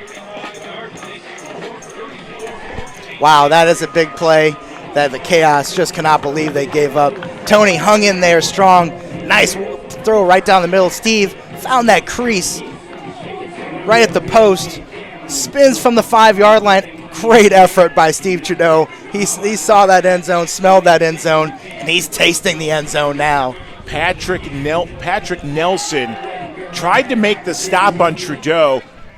Sloppy effort in wrapping him up, broke the first tackle, and then the second effort trying to grab his leg, essentially, and Trudeau was able to get past that for the score. Alvarado's extra point is good, and what a first half in an important game between 2 4-1 teams. The Lincoln Way Patriots are up 35-14. Again, broken tackle. He spins and gets in for the touchdown, Steve Trudeau. Yeah, excellent effort there. Again, Tony with the presence in the pocket, waiting to the very last minute, threw it up over the top. Outstanding play both by offensive line, Tony Powell, Steve Trudeau, and the effort at the end, putting the Patriots 21 points. 42, Trevor Lazinski. You saw him at the end of that replay, had his both hands up in disbelief, just wondering what can we do to stop this Patriots offense. They've had a tough time, the Chicago Chaos, in the first half. Yeah, and the balance by the Patriots has been exceptional, both running and passing. Tony's got to have at least 150 yards passing, and I'd say rushing we've got over 100 yards too. And again, the Patriots won the toss, deferred it to the second half, are less than 2 minutes away from getting the football again. And in big statement game, Patriots. Well, a nice boot there by Rafi. It's going to be returned in the end zone. Out to the 20, to the 30. Broken tackle at the 40. Stiff arm going towards midfield. And out of bounds. What a return. 87. Well, he's not on the Chaos roster sheet here. I'm going to say Robert Albano. So that's 85, so that's Eric Pierce. Well, that's just a point. Chaos needed that badly to try to get him in position for some points here before the end of the half. Again, 3 timeouts left for the Chaos. 85, Eric Pierce, 6 feet, 185 on the return. And a good return as well. Gets past midfield. And it will be first down at the 46-yard line. Chaos would love a score before the half. Give that defense an extended break. I can only hope they can cool off the Patriots offense in the second half, but they need a score. Chuchuk will throw. He'll step into the pocket. He breaks a tackler. Lowers the shoulder, gets to the 40, and past the 40 to, let's see, they'll mark him at the 39-yard line. So Chuchuk not afraid to deliver a blow or take a blow from the defense. Gain of 8 yards, 70 seconds to go in the half. Chuchuk, a quick throw. It's caught for the first down. Jalen Grace, 5'6", 160 on the reception. The 30-yard line, a first down for the Chaos. First and 10 from the 30. Timeout. Chaos leaves them with 2 left here in the first half. So your overall thoughts, those the two turnovers that resulted in the 14 unanswered really hurt the Chaos. They had a third turnover that resulted in no points, but that fourth turnover a little bit ago in the late first half was a tough blow for the Chaos. Yeah, if they can bounce back here, try to get back to within a 2-score game, they got some life. If they should happen to turn it over here, though, boy, it's going to be difficult for them to climb all the way back. Could be a demoralizing blow. First down coming out of the timeout, the 30-yard line. We'll go 4 receivers, 2 to each side for Chuchuk, the quarterback. Single back to his right hip. He rolls to the right, Chuchuk. Now looking left, up the middle, strong throw in the end zone, incomplete. What a throw. And a late penalty marker's thrown. Maybe a design type of play to try to get an interference call. Boy, that looked like it was uncatchable, but the flag was thrown in the end zone. The side judges are talking things over, and maybe they're talking about what you just mentioned, Tyson, whether or not it was catchable.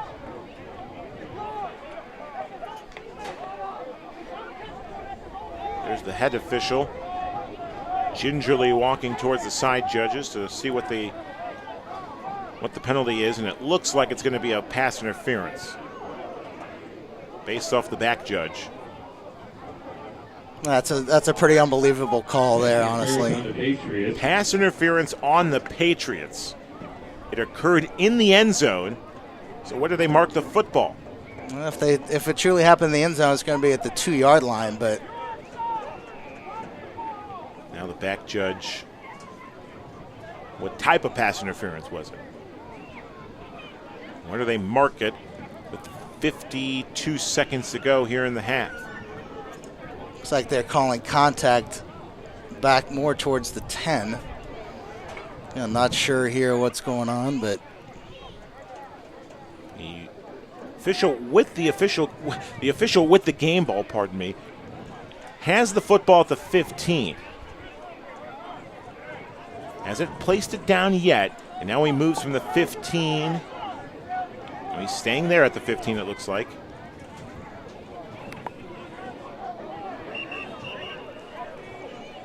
The 15-yard penalty puts the ball at the 15-yard line. First and 10 for the Chaos. And once again, the officials.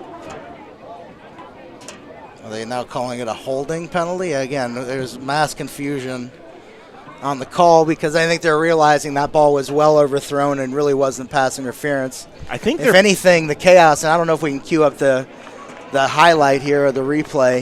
If anything, the Chaos guys ran into each other and toppled them all down. Well, now they're moving it all the way up. Yep, they're going to spot at the 2.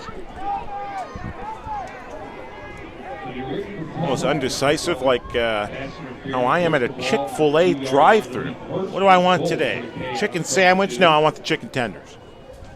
No, I want this. Officials talking things over, and the ball will be spotted. At the 2.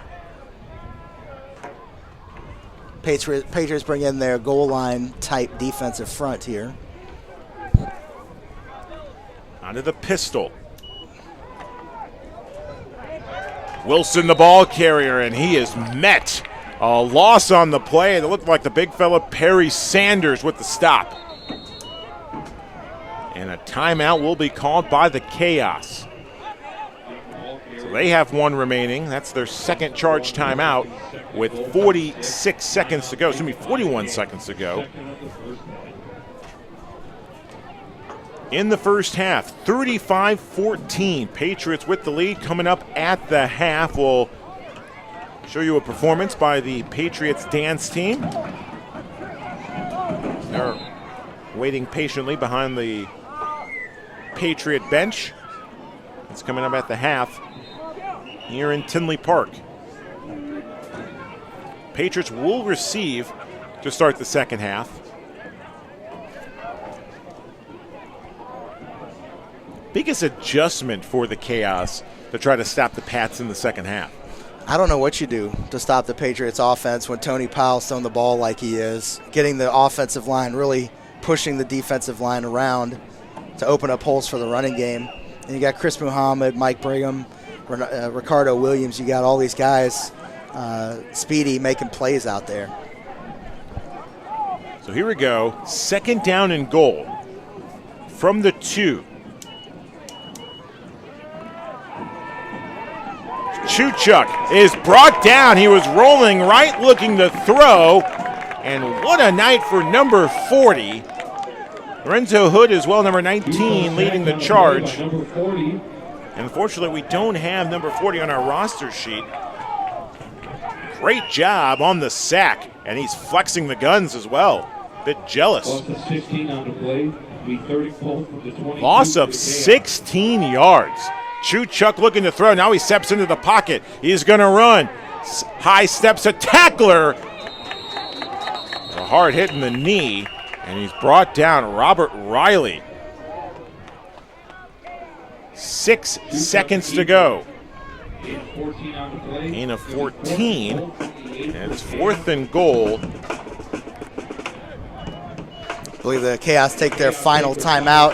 6.5 or 5 seconds left to go here in the first half. They're going to try to put 3 on the board, bring it within a 18-point halftime deficit.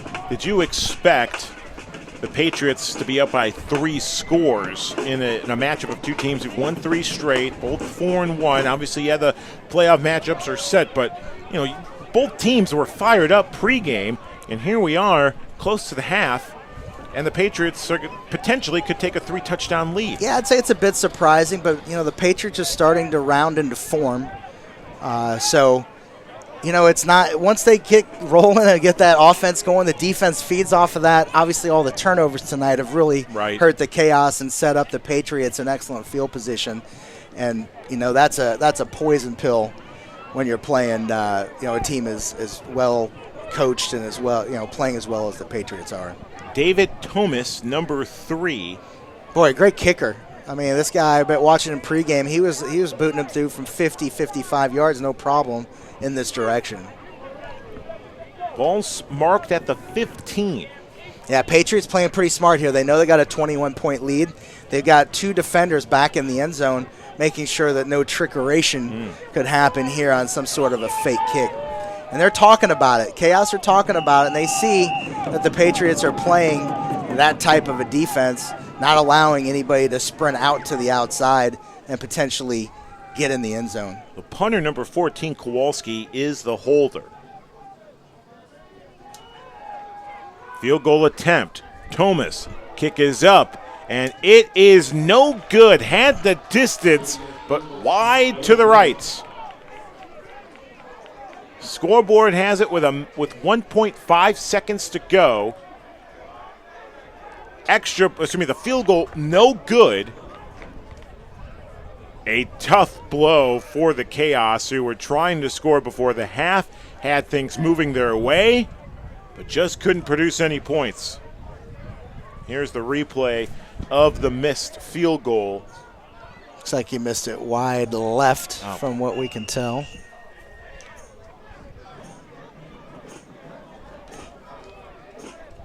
And let's see, are we going to the half? we get at least one final play from the Patriots offense, and that's what it would appear. Nope, it's going to be the half. That does it for the first half of play. What a first half for the Patriots. Up by 3 scores. 4 turnovers for the Chaos in the first half, resulting in 21 points. At the half, Patriots 35, Chaos 14. Don't forget, coming up next, the Patriots dance team will have a halftime performance. Stick around for that.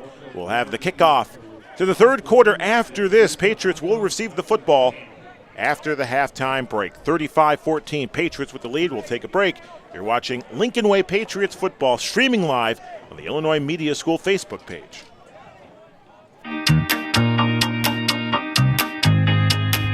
What originally brought me to the Illinois Media School was my love for sports radio.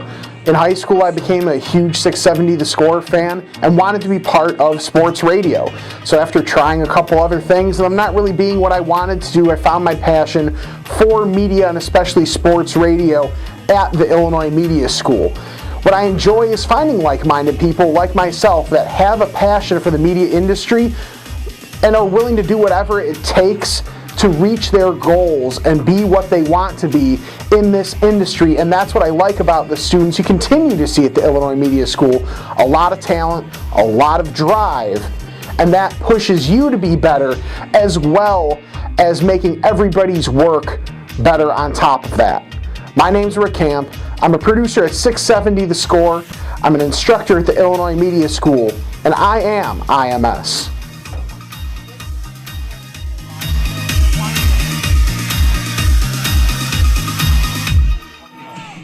35-14 the score at the half. Patriots with the lead. There's the Patriots dance team with a halftime performance. A big round of applause to your Patriot dancers, everybody.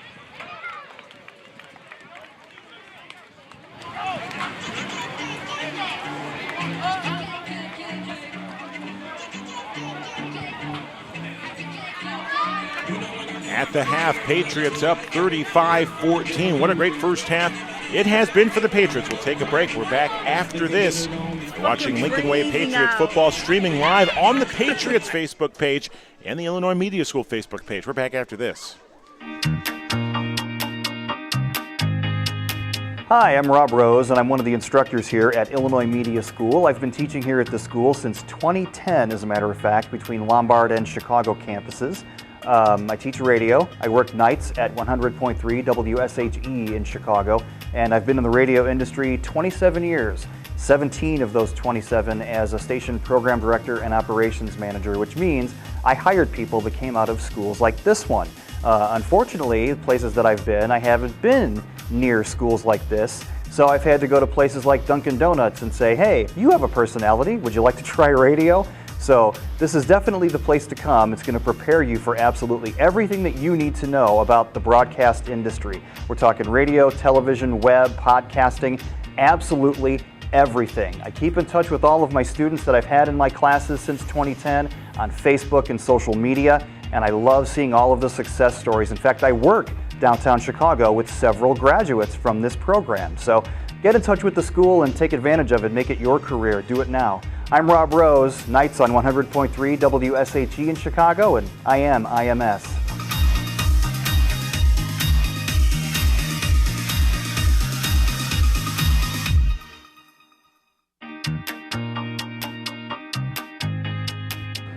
What brought me to IMS was a passion for broadcasting. Ever since I was a child, I would listen to Bulls games with Chris Ranji post-game, and I would actually call the radio station at home, and then I would record it on my tape recorder and listen back to my call. But that's my cheesy story, of course. But what brought me to it is just a passion for it. I love hearing people talk, hearing their opinions. I love listening to sports. I love watching sports, and I love the whole shebang of it. It's just an amazing industry. It's an amazing atmosphere to be in, and you know, I've enjoyed everything about IMS. I enjoyed my time teaching here. I love the students. The students are so passionate about what they're doing, and it's always fun to see when you come into class the next day, their want to be in class. It's rare that you see that from students. because it's the typical, I don't want to go to school, I don't want to do this, I don't want to do that. Now with this program, with IMS, you see students wanting to be here and wanting to succeed, obviously, to get that first job and to make a living.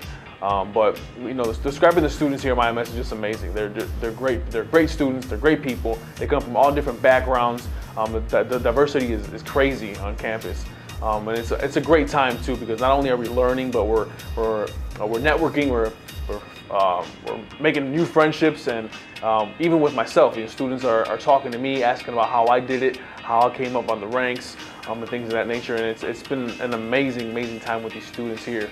And even myself, just me in the industry, I've had the pleasure of working with so many industry professionals, from sports to entertainment, and now, of course, me, as I do my own TV show and working with Kendall Gill, a former NBA veteran, and his show. It's just a great time. And not only are we obviously making a living, but we're enjoying what we're doing.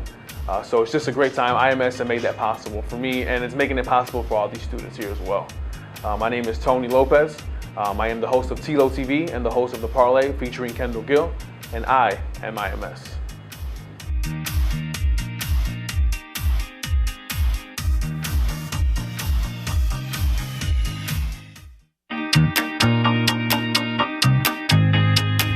What originally brought me to the Illinois Media School was my love for sports radio.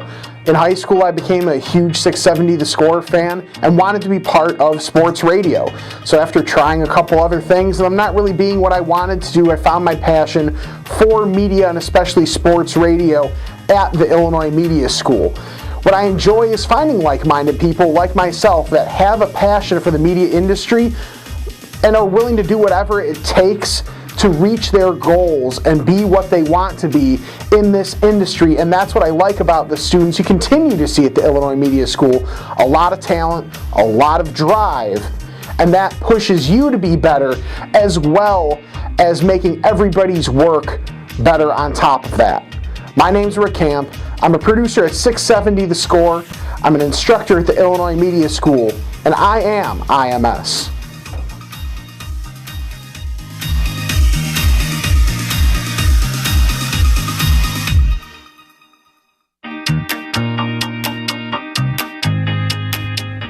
Hi, my name is Peyton Adams. I work for US 99.5 in Chicago, and the reason I came to the Illinois Media School to be a teacher was because I didn't have a mentor growing up in the business, I should say. I did a lot of learning on my own, kind of going out there in the world and just exploring and learning as I go. When I got my first radio job, I really didn't know anything. It was just a learning curve from there, and I had a few people help me along the way, but I felt like this would be a great place for me to come and utilize my skills and my talents to help these students get to the next level. I love to be here. I love to be a part of their daily activities and help them and guide them and help them with editing, help them build their confidence and just really find who they are and find their voice and what they want to do. The students that attend here, it can be a mixture of anybody fresh out of high school to somebody in their 50s. And that's what I like about it here, is that you get a mixture of everybody. You get people who are, young and eager and hungry, and people who have already had careers that kind of want to do what their dream is and live out their dreams. So the students here are driven, they're focused, they're ready, and they want it. And that's what I love so much about teaching here, is just seeing the creativity and hearing about what their ideas are and seeing what they do and what kind of projects they do. It's really a great environment for like-minded people that want to excel. And that's one thing that I noticed in all the students here, is they just really do a great job in grabbing the bull by the horns and going for it. So I really love that about working with them. My name is Peyton Adams. I work for US 99.5 on air, and I'm an instructor here at IMS, and I am IMS.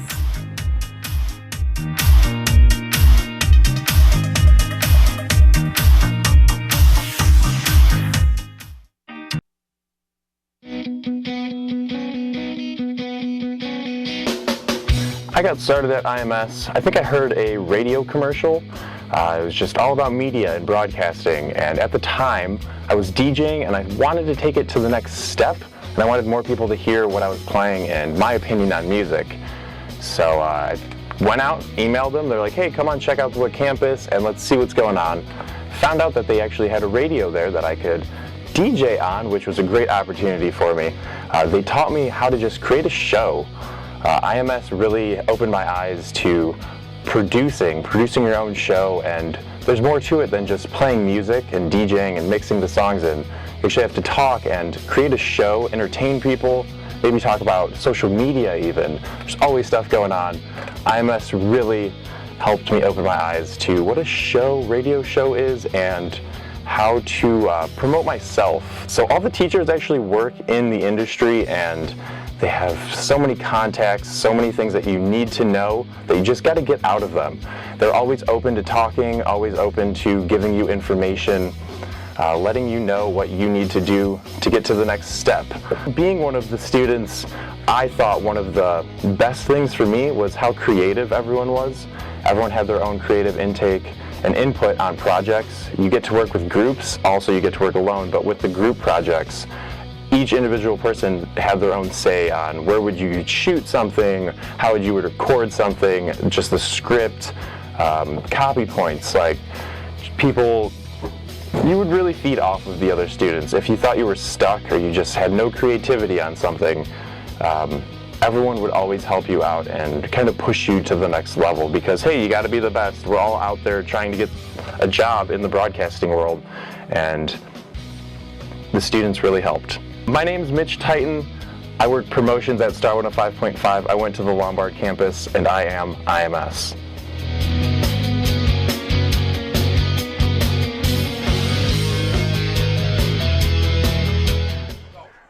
And welcome back, Andrew High School, Tinley Park. Sun has set, and a nice breeze coming through the press box. And what a first half for the Patriots. 35-14 the score after one half of play. Alongside Tyson Roth, I'm Julio Rauseo. And Tyson, your overall thoughts on that first half of play in which the Patriots capitalized on the miscues of the chaos. Yeah, some of those miscues were self-inflicted.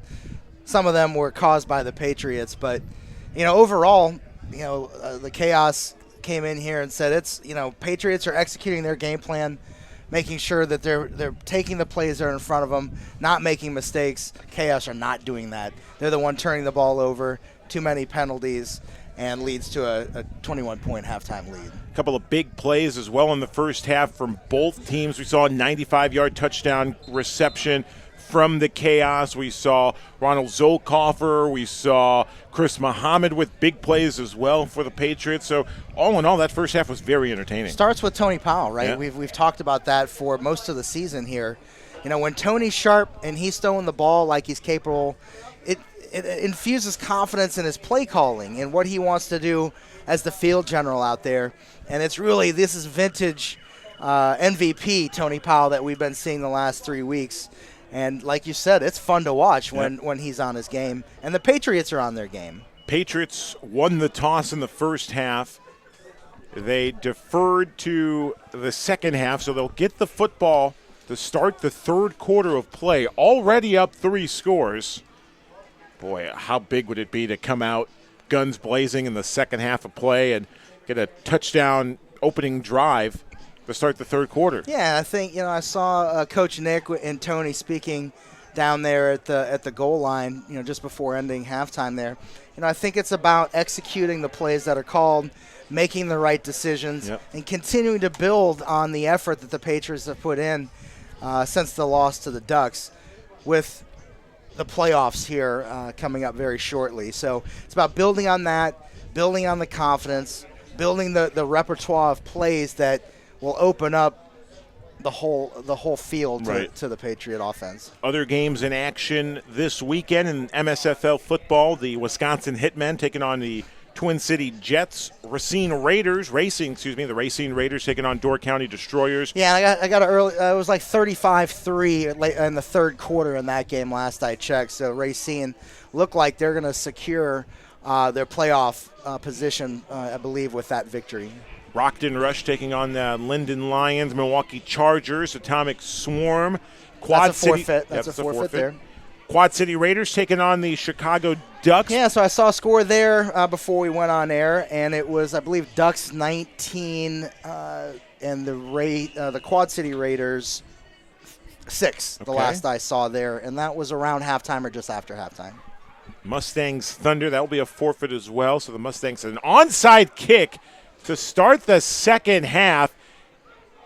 And a chaotic start, you'd say, for the Chaos, as that onside kick went nowhere. 2 flags on the play. See if it went past 10 yards. Might have double offside here, or maybe offside against the Patriots. Again, you got to stay 10 yards from the ball until the ball is kicked, and the Patriots might have jumped that 10-yard spot. But I thought I saw a flag back at the 35 also, but I could be mistaken there.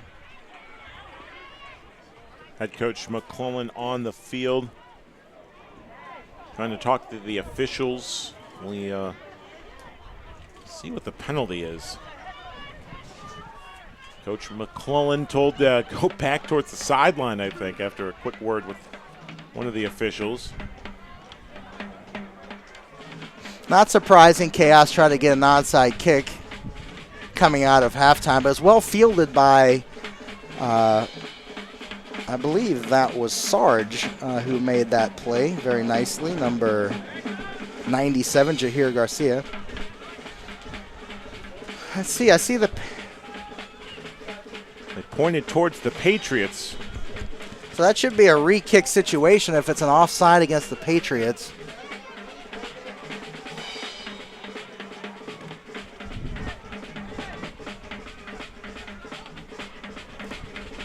So a penalty on the Patriots. Man, we got a nice drummer down in the crowd tonight, entertaining the crowd in between these breaks. It gives you that college, high school feel as well, the old marching band. So the officials are moving the ball.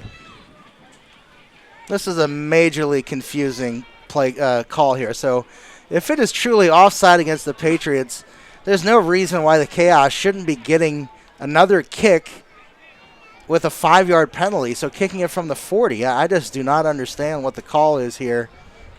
But I'm often confused by the referees at this level, not knowing that after an incomplete pass, the clock actually stops till the next snap. You'll constantly see them winding the main clock, the actual game clock. Again, massively confused here. Actually, they're calling a personal foul, so that's what the call was. It was not an offside. It was a personal foul against the Patriots. So the recovery by Sarge, Jahir Garcia, was excellent, but they do call some sort of a personal foul, moving the spot back 15 yards, so that makes sense. 1st and 10 Patriots.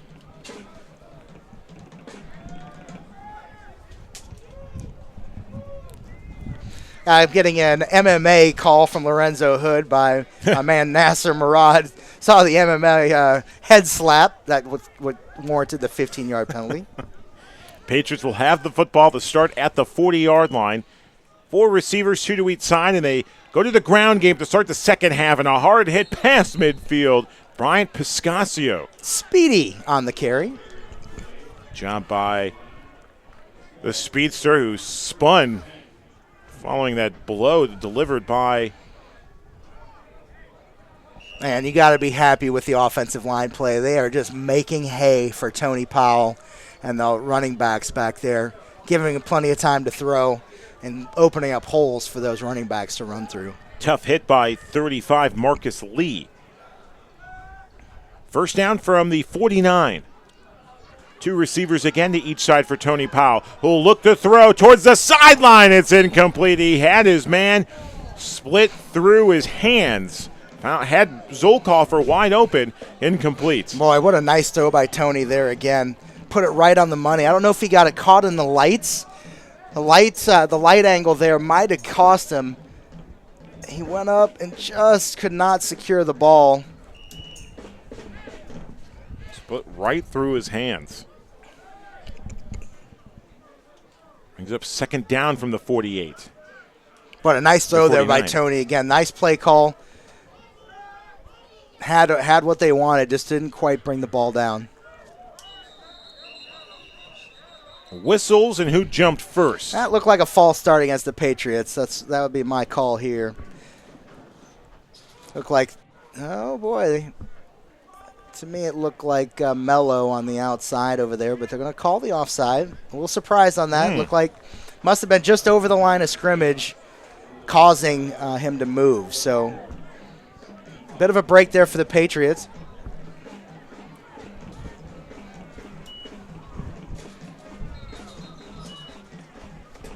Brings up second down. Got an equipment issue there on the far side. They're going to let him try to get that repaired quick.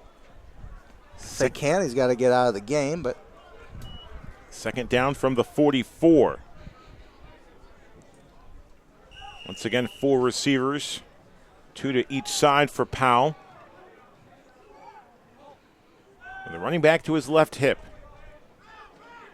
Pressure coming. Powell has some time, delivers. Pass is caught by Chris Muhammad. Muhammad gets a first down and tries to stutter step at the 30. Just couldn't break free from the defenders. Good first down reception for Muhammad, who's been the star of this ball game thus far with some big plays for the Patriots. Yeah, everything that's been thrown his way has been just snatched out of the air, and he's made some nice moves. Nice containment there by the Chaos defense. Bracketed him in so he couldn't really get much after the catch, but enough for a first down. From the 30. And what the Patriots wanted to do here coming out at halftime. Ball control, nice mix of run and pass, get that clock winding. Again, they've got a nice 3-touchdown lead here. So winding the clock and putting him in position for field goals or touchdowns is what the doctor ordered. Yeah, long drives could be a big key for the Pats in the second half. Good carry on first down by Bryant Piscasio. It'll be second down from the 28. Back to the ground game. Up the middle, getting near another first down, and that's Greg Barksdale on the carry. Yeah, nice patient run there. Waiting for the hole to open up. Found one just over the left side behind Matt Finnan and Mike Johnson.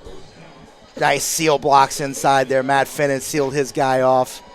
Kyle Powell in the middle there, too, driving his man back 5 yards. Again, easy pickings for the Patriot running backs tonight with the power and the speed that the offensive line is showing.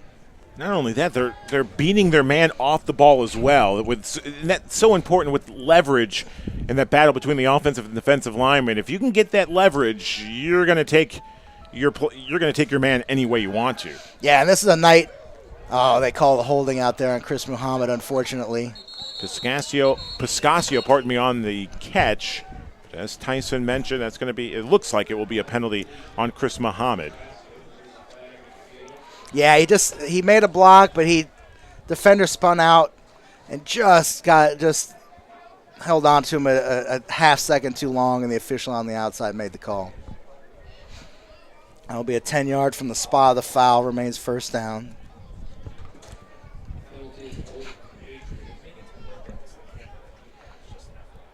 You like to see that blocking, but you want to always just engage, and then once they try to spin away, you got to let them go because you're out there in the open every time, and you're going to get called every time. Defense can do a good job selling that as well. You can try to put your hands in the air if you're getting blocked in the back to show the official that you are being held. And move the ball back. It'll be first down and about 15 from the 23-yard line. There's Tony Powell talking things over with Greg Barksdale. Barksdale to Tony's right hip. Once again, 2 receivers each side. Tony hands it off to Barksdale. Barksdale following his left tackle and gets near a first down. I'm sorry. You can hear the cheers from the Patriots sideline. That's a big hit delivered there by Barksdale. Yeah, they were playing the defense there. They were playing the outsides, playing the pass, and beautiful job. Made huge hole up the middle there. He's waiting for his lineman to get downfield. He said, I can't wait that long. I'm going to try to explode down inside the 10-yard line. And that was a pull block, so Barksdale was following the right guard on the play, literally had his hand on the back of the guard. Yeah, there's such a big hole. He said, I don't need this block. I'm just going to explode up in here and try to get the first down. Just short, second and short. And if you're an offensive coordinator, you like to see your offensive lineman go along to the block. And what a catch! And the sideline's going to be incomplete, however, to Chris Muhammad. Again, a great catch by Chris. Just couldn't get at least the foot inbounds. He got one in, but he didn't get that second one down. Forced out nicely by the cornerback over there, pushing him out of bounds. Gets the 1 foot down. I think just enough of a nudge by the DB. Just on the white paint. Wow. If the officials had the luxury of a replay, I would say that's a touchdown. Good job by our crew as Brian Piscasio will break a tackle and gets in for a touchdown. And he does some push-ups. Pump out the chest, Speedy. Touchdown, Patriots. And a helmet is lying in the end zone. And, boy, this is tough. 2 Chaos defenders are on the floor following that collision. There's the quick pass. Powell to Piscasio. Boy, good hard run right there by Speedy. Not only get to the outside, he showed some explosive power to jump into that end zone and looked like he took some defenders with him. And you got one defender laying on his backside. Not sure where the pain is, whether maybe he just had the wind knocked out of him, if he's hurting in his knees. You hate seeing that. That's the second big injury tonight. We saw one earlier in the game. Marvin Roan for the Chaos. It appeared to hurt his right knee. He's over on the sideline with his shoulder pads off, his right leg on the bench with his left foot on the ground. And here we are again, another Chaos player with potentially a game-ending injury. Yeah, we mentioned it earlier. You hate to see it at any level of football, but especially this, where the guys have to work and earn a living or in school or things like that. So, again, hopefully he is not too badly injured. Take a look from our monitor just to see the collision. Good job by our technical director, Ryan Fahey, to slow it down. It looked like he might have got rolled up a little bit down below. Yeah, it was a collision with his own teammate. Yep, yes, that's what it looked like, too, that they were going in trying to stop Speedy from getting the end zone, and they went low and I think maybe rolled up on his legs. Yeah, you mentioned semi-pro football. These guys are playing for the love of the game. They still have the passion. They want to go out and they want to bring back the camaraderie with teammates, that special bond you have.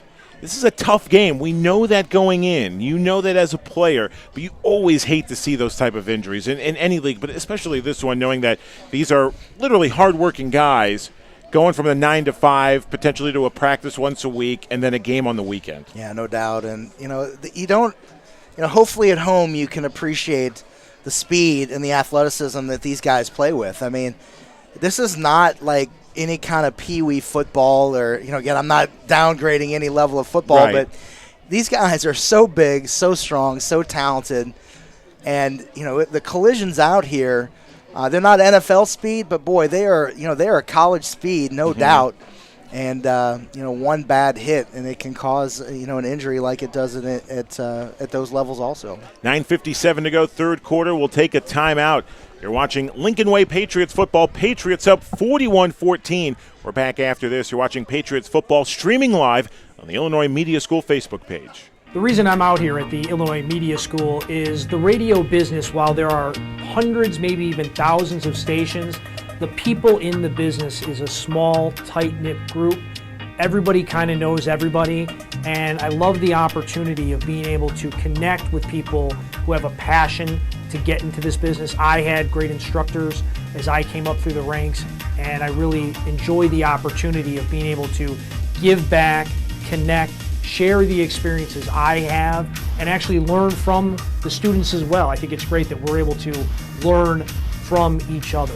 Your Illinois Media School students, the age range can be students who have just gotten out of high school to people who are looking for a new career option or looking to add to their career placement. They want to get involved with media, whether it's radio, television, front of the camera, behind the camera, and that's what I think is such a great opportunity out here, is the fact that you can do radio and television, but it's not your choice. They require you to do both. I wish I had the TV and camera opportunities that the students are going to get here, plus all the hands-on activity. My name is Dustin Rhodes. I'm the executive producer with the Mully and Hanley Show on 670 The Score, and I am IMS.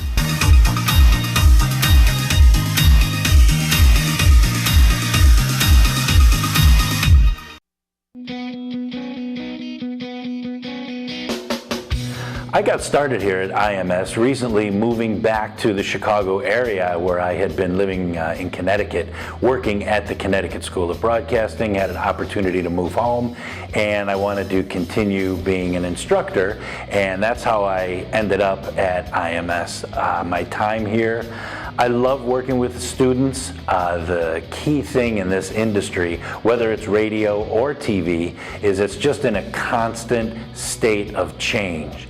And we always need to have fresh ideas, and fresh people bring fresh ideas. It's just a lot of different diverse thinking, and that's how you help build a show or a show unit or a segment. And I just enjoy being able to teach, maybe teach is a strong word, but instruct kids that really want to get into this business, and we need fresh ideas, and this is a great place to do that. The students here, you know what? There are students here who are fresh out of high school. There are students here who have maybe been out working in the real world, doing whatever, selling insurance, being a police officer, whatever it is, and decide that, hey, you know what? I want to give this a shot. And so they come here. So there is really no specific age range here, and I think it's great. The students are all eager to learn because they want to be here. They're not being forced to go to school here. That's a key thing. This is something you want to do, and you're putting everything you have into doing this, and that's just fantastic. My name is Dave Zaslowski. I am the executive producer for the Chicago White Sox and the Chicago Bulls radio networks. I am at the Lombard campus, and I am IMS.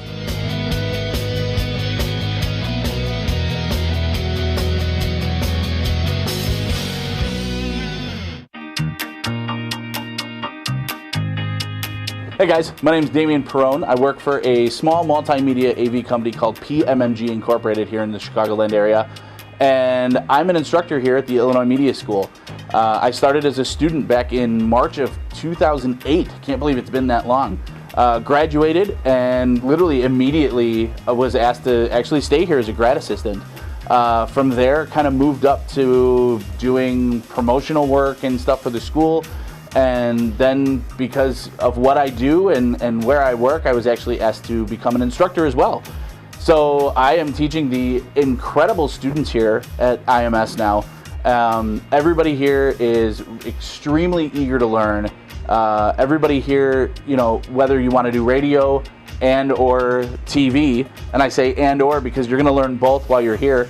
Everybody here is, you know, here with a purpose and really, really willing to learn and pretty much do what it takes to, you know, make it in the industry. This place is absolutely incredible, and that's why I've stayed here for so long. What I've learned, I want to give back, and everything that I've learned in the industry, I want to give back, and that's why I'm an instructor here. My name is Damian Perrone. I am a videographer and motion graphic designer for PMMG Incorporated, and I am IMS.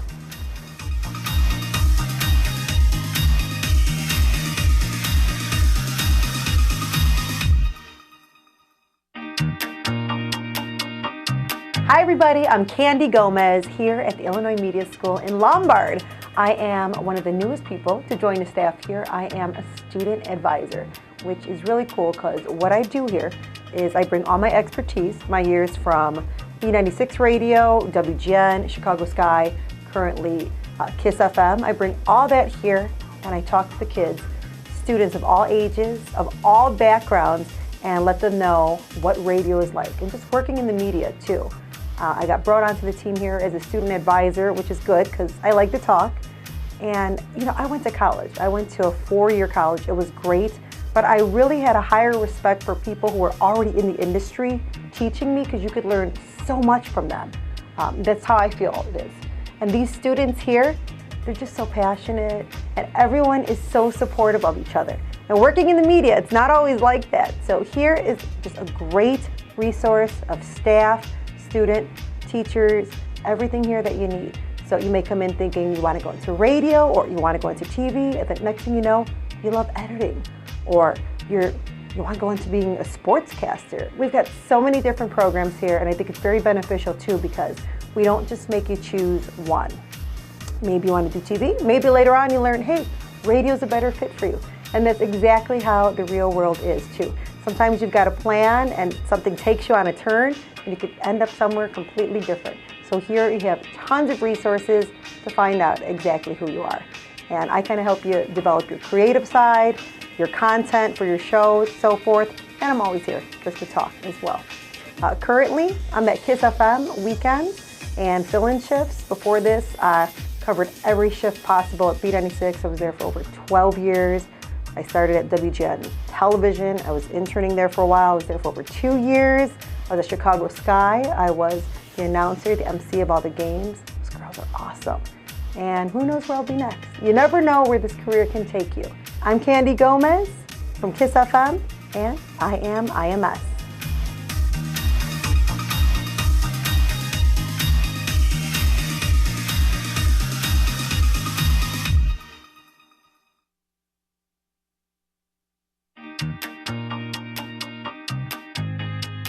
I first came across the Illinois Media School back in 2012 when I was producing the news, and what I found was that the Illinois Media School brought out the best people in this industry. The best young people learning how to do their jobs. They would come into our news program and understand more than anyone else anywhere that I've ever seen. Probably what I've enjoyed most about being here at Illinois Media School is watching the students come in filled with excitement, and then watching them leave and become productive members in the entertainment industry. It's great to see them come in excited and learn so much, and then go out and be productive members of our industry. What do I like most about the students who attend IMS is their passion and how excited they are to go out and do new things, and the willingness they have to push the boundaries of our industry and really test their own limits and do something that's greater than themselves. I'm Brian Gill, and I'm a video producer.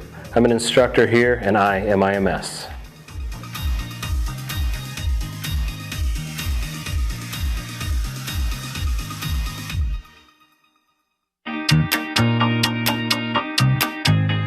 So I originally got started out of the Illinois Media School, formerly the Illinois Center for Broadcasting, through a radio ad that I saw on the Score. At the time, I wanted to be on the radio because that sounded super cool.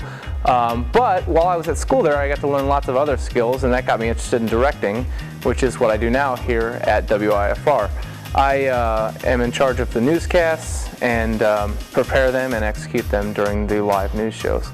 While I was at Illinois Media School, I was able to get the basis of skills that allowed me to get this job, and I learned how to operate cameras and work on the equipment, and that helped me greatly in getting this job.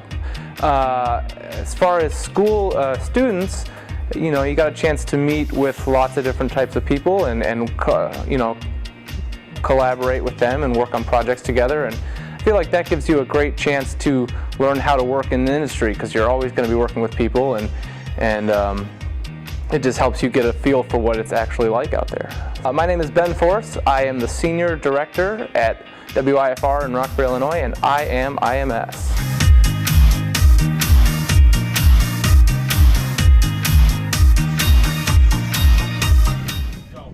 All right, welcome back.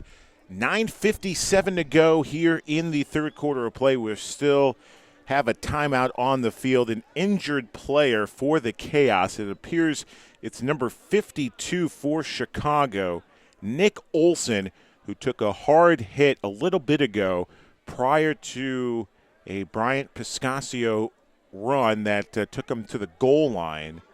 We've got an ambulance.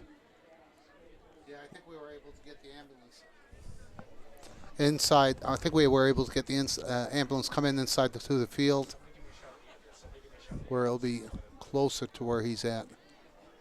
looks like an upper body injury as well. Now you see the ambulance making its way onto the field, and a great job by our camera crew all night long helping us out in the replay and just showing it on the field. There's the ambulance, and you hate to see that. Tyson and I had mentioned this several times tonight about the game we're in. It's semi-pro football. You hate seeing injuries in football, especially in this level. We're looking at a final look at this replay and the hit 52 going with his head on Brian Piscasio, and that sort of a whiplash. And right there, he felt it and put his head back on the ground. Let's hope it's just a stinger. Yeah, I hope. I mean, you hate to. You don't wish it's nothing more than that. Just a stinger there, and he'll be up after the effects. We saw a tough injury as well earlier with the chaos, and these guys love the game. That's why they're playing in this level. And you just hate to see these type of injuries, knowing that a lot of these guys, some of them may even work tomorrow. That is true. Work that Monday. Is true. Yes, they have work. I mean, I know that for a fact from our team. All the team have jobs and their work, and I'm pretty sure they cannot afford an injury while playing the game that they love. Right. And that's why they keep playing it. We'll take another timeout with injury on the field. 9:57 to go in the third quarter. 41-14 is our score. Patriots with the lead over the Chaos. You're watching Lincoln Way Patriots football, streaming live on the Illinois Media School Facebook page. We're back after this. Hi, I'm Rob Rose, and I'm one of the instructors here at Illinois Media School. I've been teaching here at the school since 2010, as a matter of fact, between Lombard and Chicago campuses. I teach radio. I work nights at 100.3 WSHE in Chicago, and I've been in the radio industry 27 years, 17 of those 27 as a station program director and operations manager, which means I hired people that came out of schools like this one. Unfortunately, places that I've been, I haven't been near schools like this, so I've had to go to places like Dunkin' Donuts and say, hey, you have a personality, would you like to try radio? So this is definitely the place to come. It's going to prepare you for absolutely everything that you need to know about the broadcast industry. We're talking radio, television, web, podcasting, absolutely everything. I keep in touch with all of my students that I've had in my classes since 2010 on Facebook and social media, and I love seeing all of the success stories. In fact, I work downtown Chicago with several graduates from this program. So get in touch with the school and take advantage of it. Make it your career. Do it now. I'm Rob Rose, nights on 100.3 WSHE in Chicago, and I am IMS.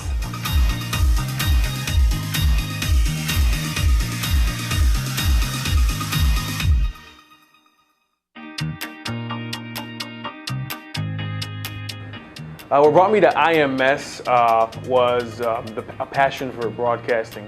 Ever since I was a child, I would listen to Bulls games with Chris Ranji post-game, and I would actually call the radio station at home, and then I would record it on my tape recorder and listen back to my call. But that's my cheesy story, of course. But what brought me to it is just a passion for it. I love hearing people talk, hearing their opinions. I love listening to sports. I love watching sports, and I love the whole shebang of it. It's just an amazing industry. It's an amazing atmosphere to be in, and you know, I've enjoyed everything about IMS. I enjoyed my time teaching here. I love the students. The students are so passionate about what they're doing, and it's always fun to see when you come into class the next day, their want to be in class. It's rare that you see that from students. Because it's the typical, I don't want to go to school, I don't want to do this, I don't want to do that.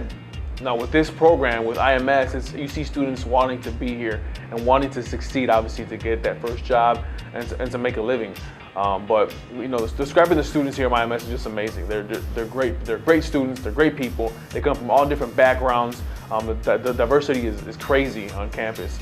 And it's a great time too, because not only are we learning, but we're networking. We're making new friendships, and even with myself, you know, students are talking to me, asking about how I did it, how I came up on the ranks, and things of that nature. And it's been an amazing time with these students here. And even myself, just me in the industry, I've had the pleasure of working with so many industry professionals, from sports to entertainment, and now, of course, me as I do my own TV show and working with Kendall Gill, a former NBA veteran, and his show. It's just a great time. And not only are we obviously making a living, but we're enjoying what we're doing.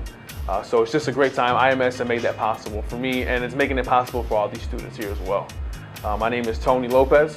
I am the host of TLO TV and the host of The Parlay featuring Kendall Gill, and I am IMS.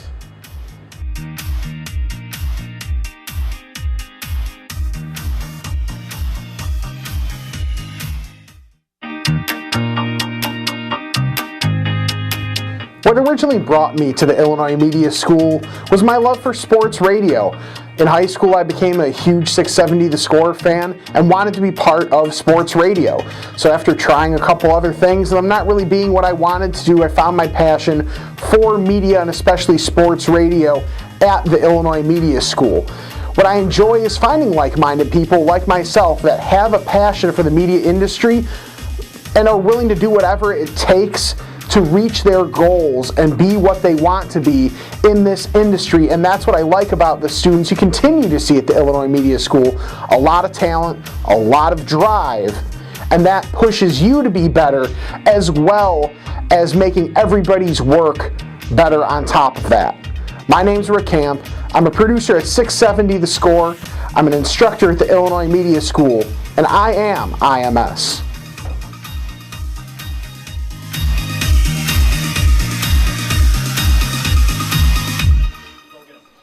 Welcome back. 9:57 to go here in the third quarter. 41-14. Bryant Piscasio scored for the Patriots a little bit ago to put the Pats up 41-14. Injury on the field as Piscasio scored the touchdown.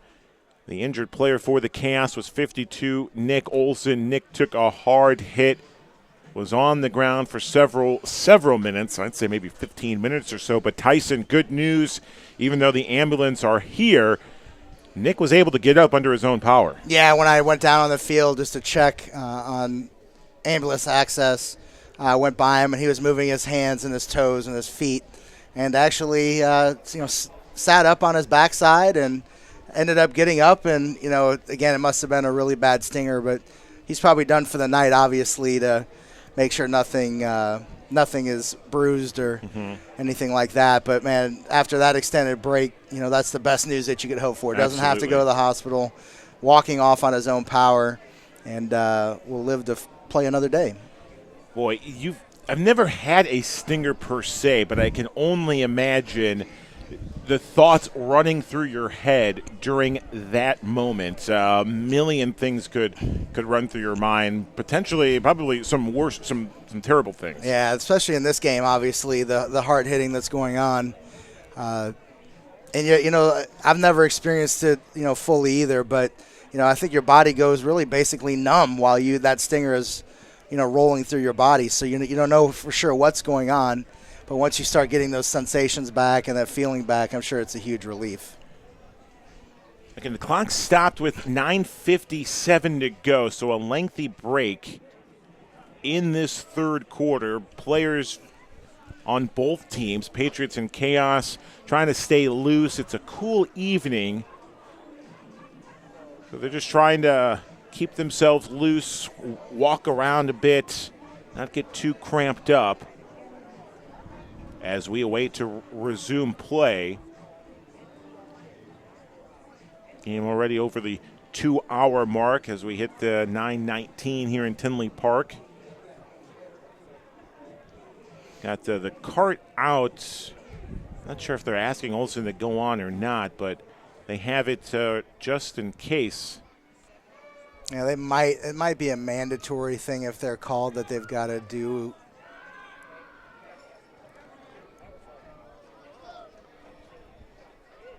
Looking at head coach Jim McClellan. Trying to see, there was a discussion here between coaches to understand, I believe, how to play the rest of this game out. 27-point lead right now for the Patriots, waiting on extra point to potentially make it 28. Nice job by our terrific camera crew. Rosa Manrique, Alex Maldonado atop the press box here at Thunderbolt Stadium, giving us some great access tonight. Yeah, I want to give a good shout out to Mike Dwyer and the principal here at Andrew and the administration being so kind to let us use this facility for these men to play this game and for the dancers to show off their talents too. Again, big thanks to Andrew High School, the principal, Mike Dwyer, the AD, for again allowing us to use this fantastic facility. This could be, they're bringing out the cart for, this could potentially be for 15, Marvin Roan. Marvin. Well, I see him still on the sidelines over there. So this could be another hard injury for the Chaos. That could be number 3 tonight. Can't tell who the player is. Obviously, he has his equipment off, his jersey off, and they're slowly putting him on the gurney. You can tell by this player he is wincing in a lot of pain. And that's got to be, is that Olsen there? Or is this a different player? It's a different player. Well, they did have, it looked like 2 injuries on that play. Right. And, the first player might have walked off on his own power and then feeling some major discomfort getting the professional medical. Again, we've got fantastic trainers, doctors with Dr. Josh and Integrated Physical Medicine taking care of our guys both during the game and during the week. And obviously provided the first medical support here while they were waiting on the ambulance and the EMS team to show up. So, again, big shout out to Dr. Josh and the crew from Integrated Physical Medicine for what they do for these guys during the game. You hate to see this player getting taken out on a stretcher. It's been a tough night for the Chaos. And if you're a player, as well as we wait the extra point, as some Chaos special teamers are jogging back towards the line of scrimmage now. Knowing how tough of a game is, when you see one of your own fallen, does that get to your head a little bit, or do you try to block that out and finish out the game, knowing that could be you next? Yeah, amazing thing about football players is they are just so mentally strong. They've experienced injuries, most of them personally, and been part of games where players have gotten injured, and you just got to fight through it. And that's the mentality and the toughness of these football guys is admirable. So extra point is up and good. 42-14. What a night it has been for the Patriots, over the Chaos. Final home game of the regular season, and the Patriots are giving the crowd a great showing here tonight. Again, both teams locking up a spot in the playoffs. Tonight was a matter of who's going to get the home game in 2 weeks' time. And the Patriots are in the driver's seat to host a home game here in Tinley Park in 2 weeks. Noticed on the MSFL site, the site for the championship game has been announced, and potentially for the Patriots, not too far from here. No, Joliet Memorial here in Joliet, Illinois, just down the street. Well, a little bit more than just down the street, but just down the highway. Yep. So, it's looking good for a Chicago team to be representing the Southern Conference, and it's a nice home game potentially for those squads. Last season, Patriots won the title in Wauwatosa, lovely part of southern Wisconsin near the Kettle Moraine. Yeah, nice venue up there. It was a nice field. Served beer during the game. I mean, that was fantastic. That's Wisconsin for you. I mean, I remember the opening night in Racine. They were telling, hey, everyone, grab a ice cold beer. That's Wisconsin for you. Kickoff by Alvarado. Will go in the end zone and will be returned about 2 yards deep into the end zone. Out to the 25, and all will be marked at about the 26. Good return. Yeah, hopefully these guys with that extended break got some stretching in, a little bit of running. I did see some guys stretching and staying loose, but this is the time, these next 4, 5, 6 plays, where they're going to have to come back at full action and make sure that they don't tweak any muscles, any hamstrings or calves or anything like that, and just play good solid football. Next week we wrap up the regular season in the Cape Cod of the Midwest, Door County, Wisconsin. Yeah, we'll have to check the standings here. We'll have to check the standings after this ball game. Destroyers might be playing for their playoff lives in that ball game, and the Patriots might have their position locked up. 1st and 10 for the Chaos. They'll throw to start the drive, and a nice slant pass is caught. Breaking a couple tackles, a spin, and a first down reception. Good throw by Chuchuk, and a nice reception by Eric Stevenson, and a great first down grab. Out to the 36. Chuchuk with a strong throw. You see, one thing that Coach Van Stone's not going to like is the missed tackles all over the field. That was Dontario Harrington again not wrapping up.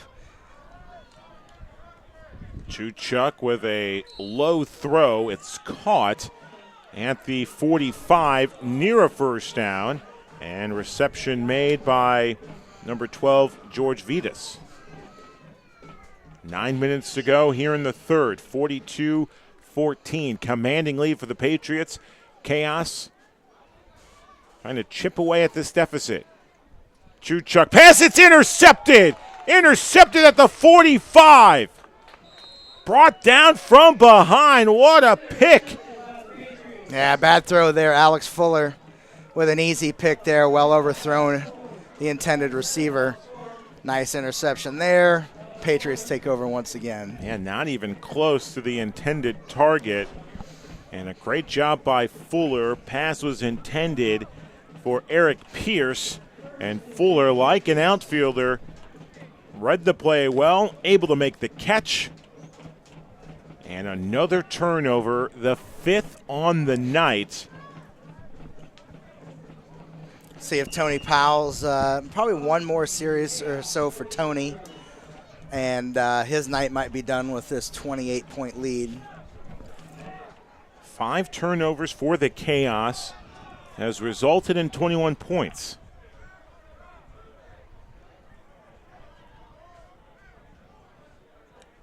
Trips to Tony's right side, a receiver at the bottom of your screen. Running back on his right hip. Tony, quick pass up the middle. Soft toss, it's caught. Past the 30-yard line and a first down. Boy, Tony's really done a nice job over the last few games, also exploiting the middle of the field for in the defensive backfield, running some wide receivers down the middle, some the slot guys and the wheel routes. Wow, what a good, nice catch off the turf there. Nice job, Brian Piscasio for the first down grab. He was brought down at the 29-yard line. Just over 7.5 to play in the third.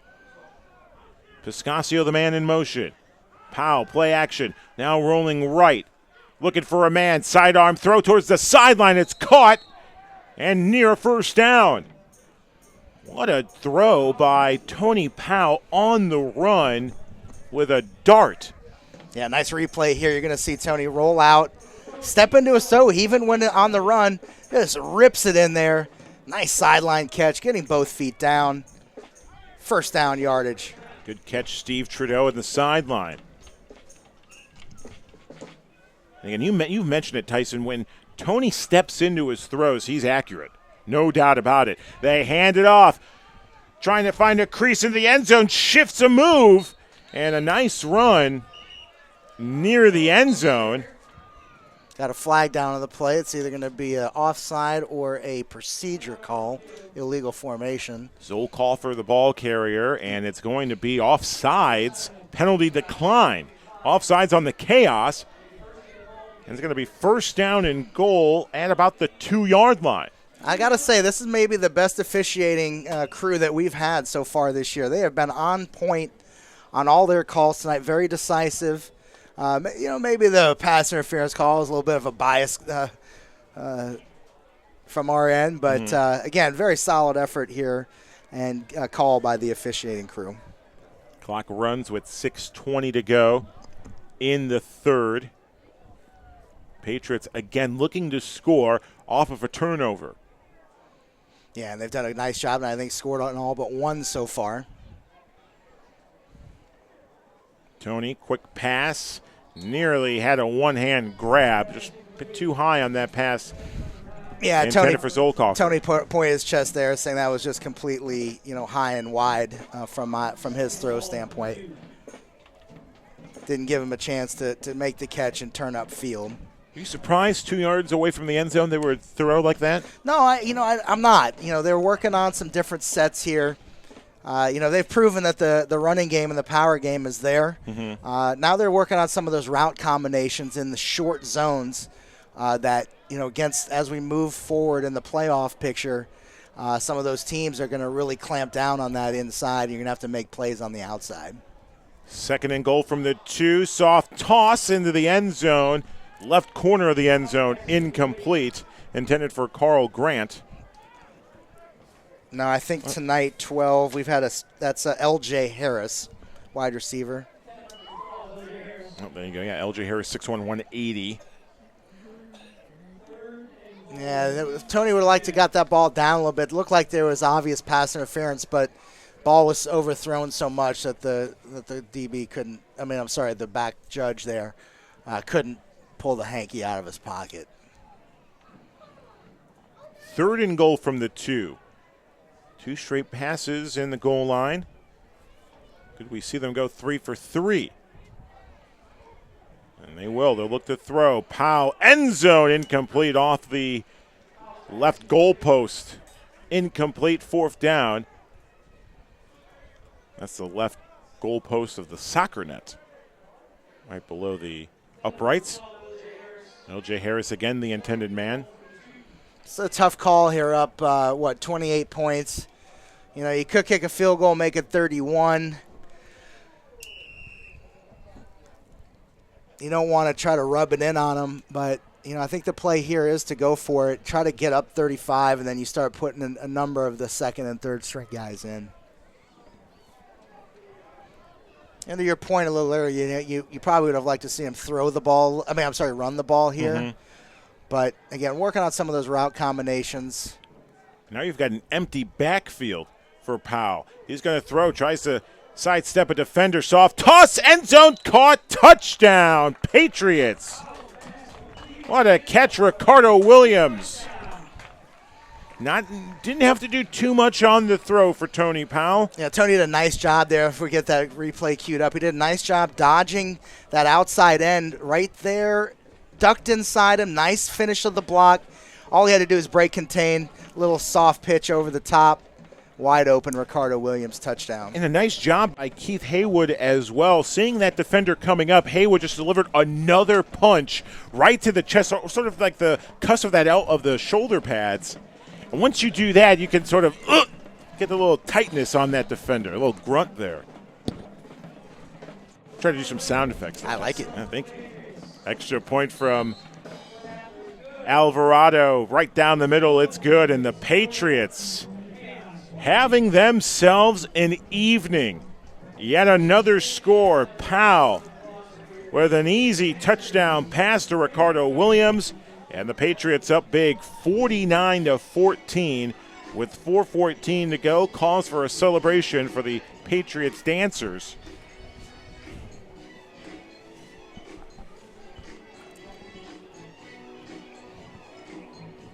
And we'll be... Well, let's just let them enjoy the dancers here.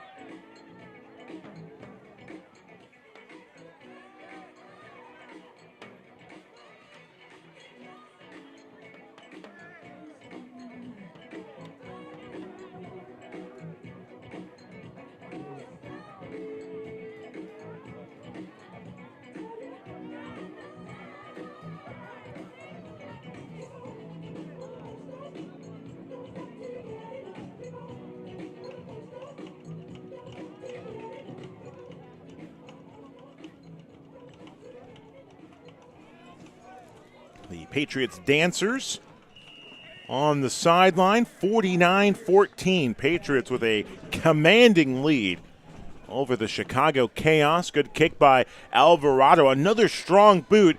This one right at the goal line. And will be returned. Getting towards the 15, and a nice tackle applied by 32. Arredondo. Yeah, nice pursuit there by a number of Patriots. L.J. Harris has been a dynamo, flying down the field, number 12, on those kickoff returns. Kick coverage, I should say. And causing enough stutter steps to allow his compatriots to come in and clean it up. 4 minutes to go here in the third quarter.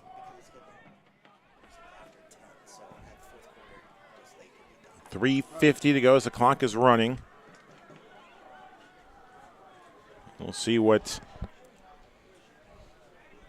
the Chaos try to do. Trailing by several scores. They need a big comeback to begin now, and we're going to get a false start penalty on the Chaos. A chaotic look there. Yeah, it looked like everybody, all the wide receivers were on the wrong page, and the quarterback, running back, and line were on the right page. So 5-yard penalty. They'll go no huddle. From the 13. Quarterback under pressure. And he just threw it away right at the Patriots sideline. Boy, that looked, they could have easily called intentional grounding on that. Did not get outside the tackle box from our vantage point. And in the end zone, which would have been a safety. See if we can maybe cue that one up quick. Be curious to see if we can get a nice angle. Again, the crew's doing a fantastic job on the camera angles here. Nah, not going to be able to cue that one up. Yeah, Chuchuk was under pressure. Great job by the front seven for the Patriots. Again, just bringing pressure, forcing some errant throws. Yeah, that front four, front five for the Patriots knows that they can go unabated to the quarterback. Chuchuk with a strong rifle towards the Patriots sideline, and the catch is made. Keeping 2 feet inbounds, Eric Stevenson. What a grab. Yeah, nice throw there. He really stepped into that one nice. Even though there was pressure coming in, loaded it up, threw it downfield. Again, nice camera work here. Dropping it right in the basket. First down, big gain for the Chaos. Great job by the receiver as well, knowing where the sideline was and putting those 2 feet down. Nearly picked off, but pass is caught. And sidestepping into the sideline. Nice job, George Valdez. 5'10", 190.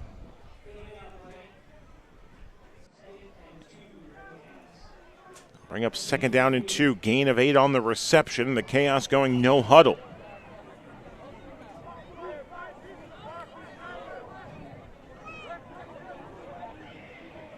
Trailing by 35.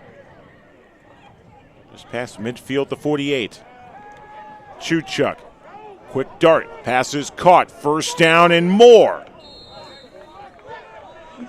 Again, another great catch by Stevenson, who gets past the 35. Some lasers being thrown right there by the quarterback. He is getting back and just zipping them into his wide receivers. Good accurate throws. Cocking back and just firing it. From the 35, 4 receivers, 2 to each side. For Michael Chuchuk, the quarterback for the Chaos. Rolling right, finds some running room, and you can hear the collision from up here. And the 2 combatants tapping each other on the head, Robert Riley and Michael Chuchuk, colliding like 2 rhinos in the wild. Nice job there by the outside linebacker. He saw a peel back block, easy for me to say, peel back block coming, and he avoided it to avoid that nasty collision. Final seconds of the third. 4 receivers, trips to Chuchuk's right side. He'll step in with a quick toss, way low, incomplete, intended for Jalen Grace. You know, Jalen is a small man at 5'6", but that ball even too low for Grace, the receiver. Be 2nd down and 8 for the Chaos. As the clock runs, the final few plays of this 3rd quarter. Pistol formation. And they'll hand it off. Right side finding a crease and brought down. Nice tackle and a great run as we lead towards the end of the 3rd quarter of play. Nice run by the ball carrier, number 9, Devon Hodges, and that does it for the 3rd quarter of play. A 35-point lead for the Patriots. 49-14 over the Chicago Chaos. We'll take a quick break. We'll begin the 4th quarter of play after this. You're watching Patriots football streaming live on the Illinois Media School Facebook page.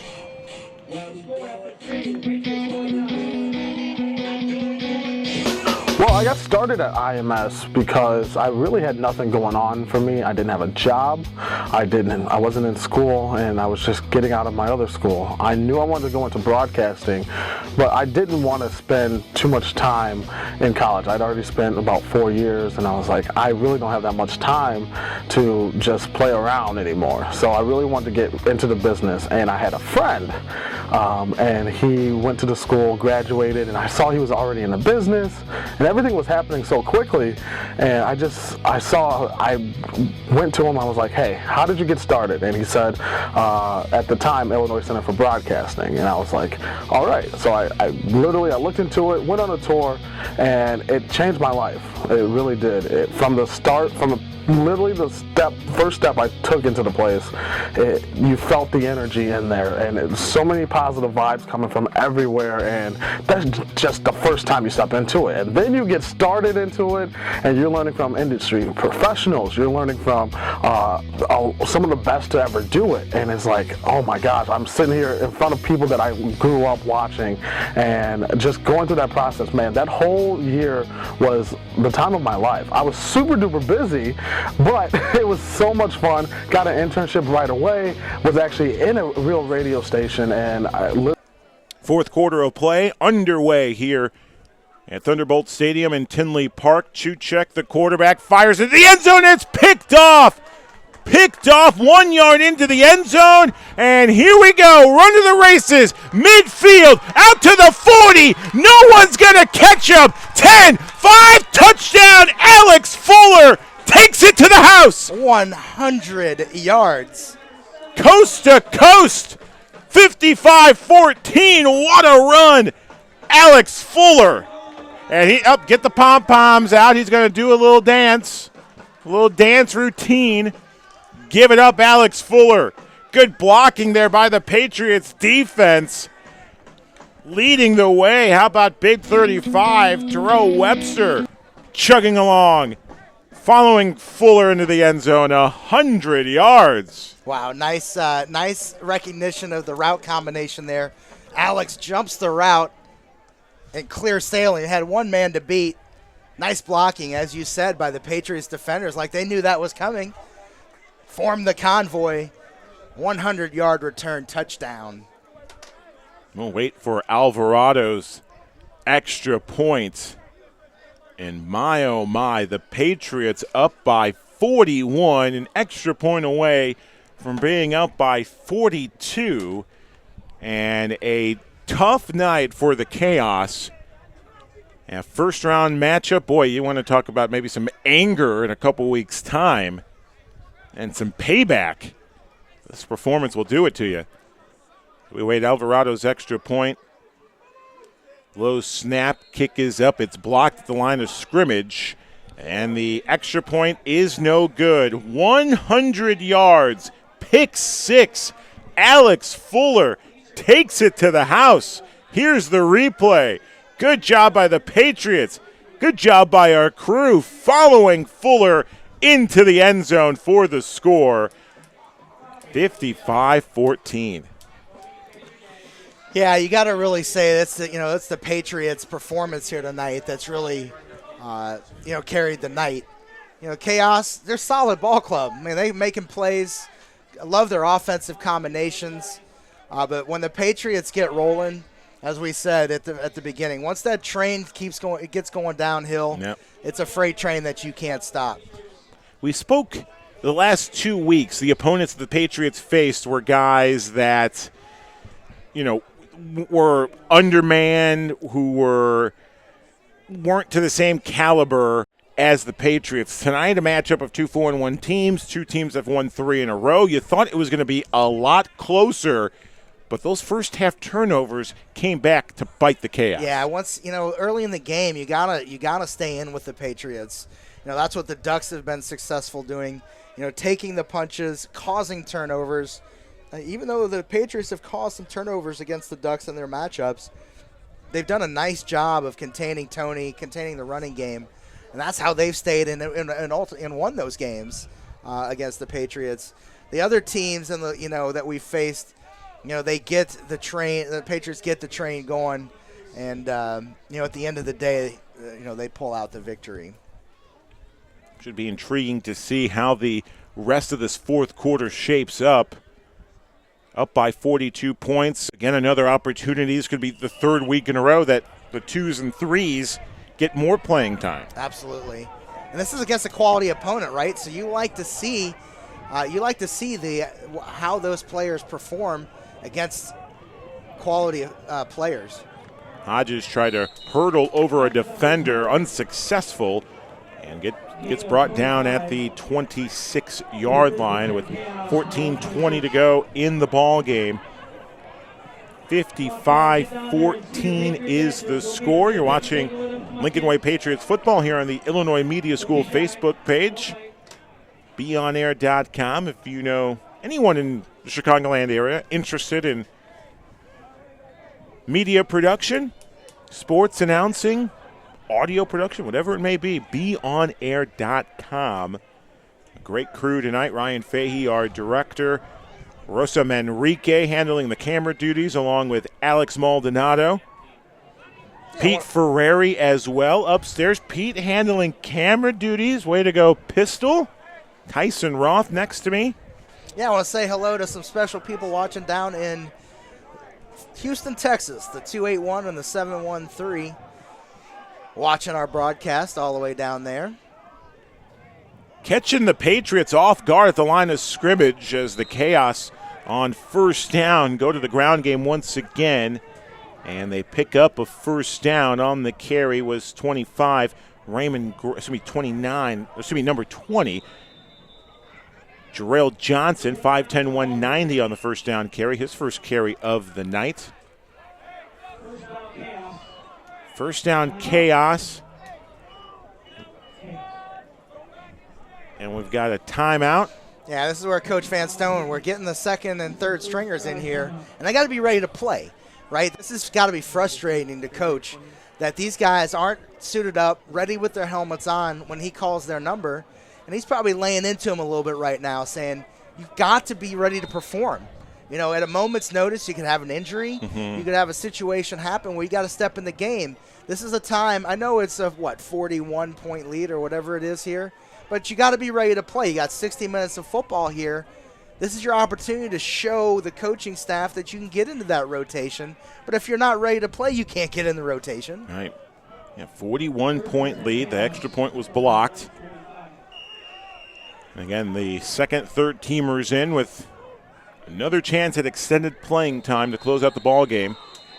Whistle. Penalty marker thrown. We're going to get a sideline warning maybe on the chaos. Got an unsportsmanlike called against the chaos. That'll march them back 15. Again, I'm not sure what they're complaining about necessarily over here. Maybe not. They're not liking how the clock's being run, but in a 41-point ball game in the fourth quarter, and we're running into the 10 o'clock hour Central Time. Prudence is to keep the clock rolling and get everybody out of here. 13:07 to go. Next week we head to Door County, Wisconsin. Looking forward to that matchup. Patriots Destroyers. We'll have it for you on the IMS Facebook page. Lincoln Way Patriots Facebook page as well. It's a 4 o'clock kickoff next Saturday afternoon. Yeah, a lot of chirping going on by the Chaos sideline towards the back judge there. No, not necessary at this level. I mean, it's not the referee's fault that this game is in the position it's in. Handed off once again, the ball carrier, number 20, Johnson. And Jarrell Johnson gets near the 40, past the 40, down to the 42-yard line. Yeah, Lorenzo Hood there. Oh, fumble once again, but the quarterback, Chuchuk, able to recover immediately, just lands on the football. Yeah, the referee is keeping the flags in the pocket, rightfully so here. Probably had too many men on the field for the Patriots. In a close game, obviously, it gets called, but trying to get the clock run down here.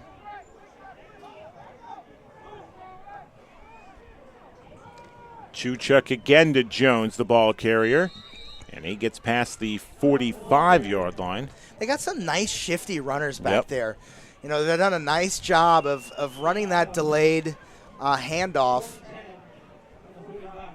And they've got some nice shifty runners that make plays in the hole there.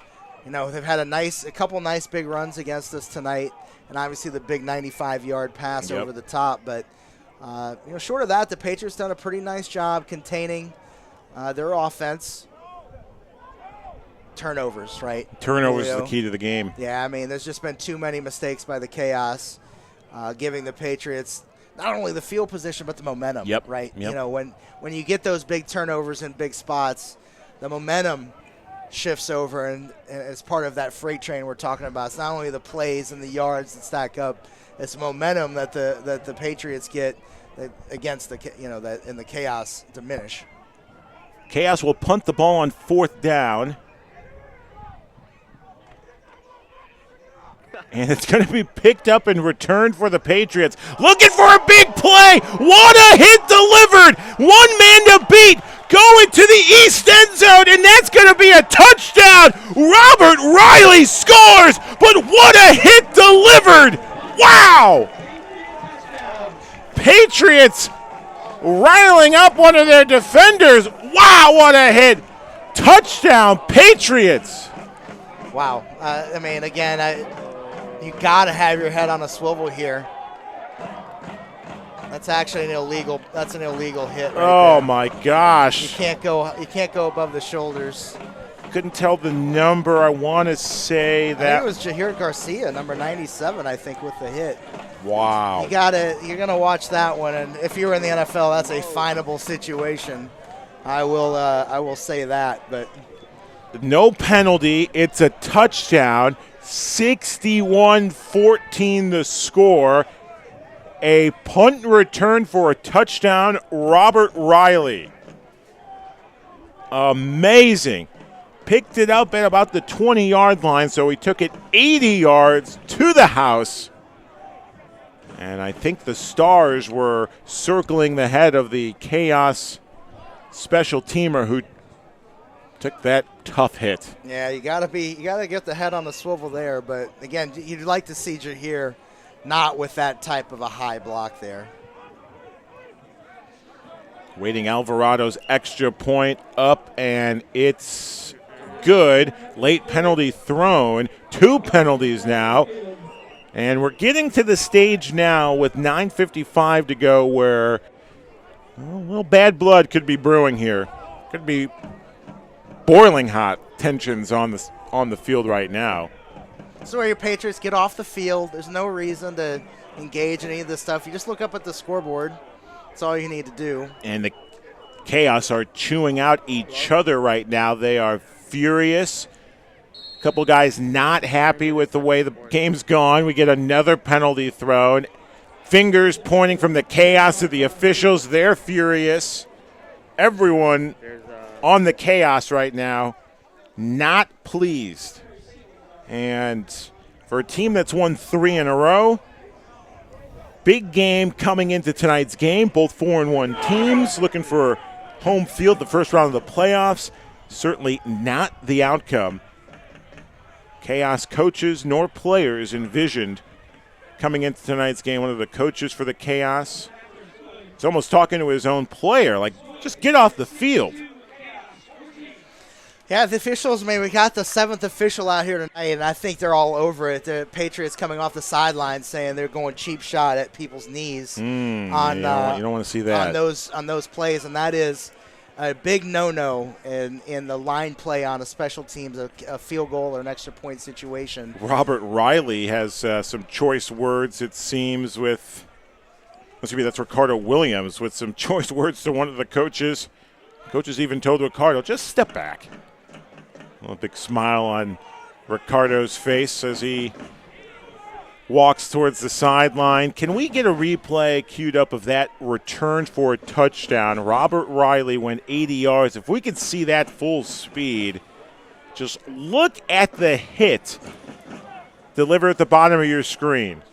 You got to get 53 Mello off the field. What are you doing, coaches?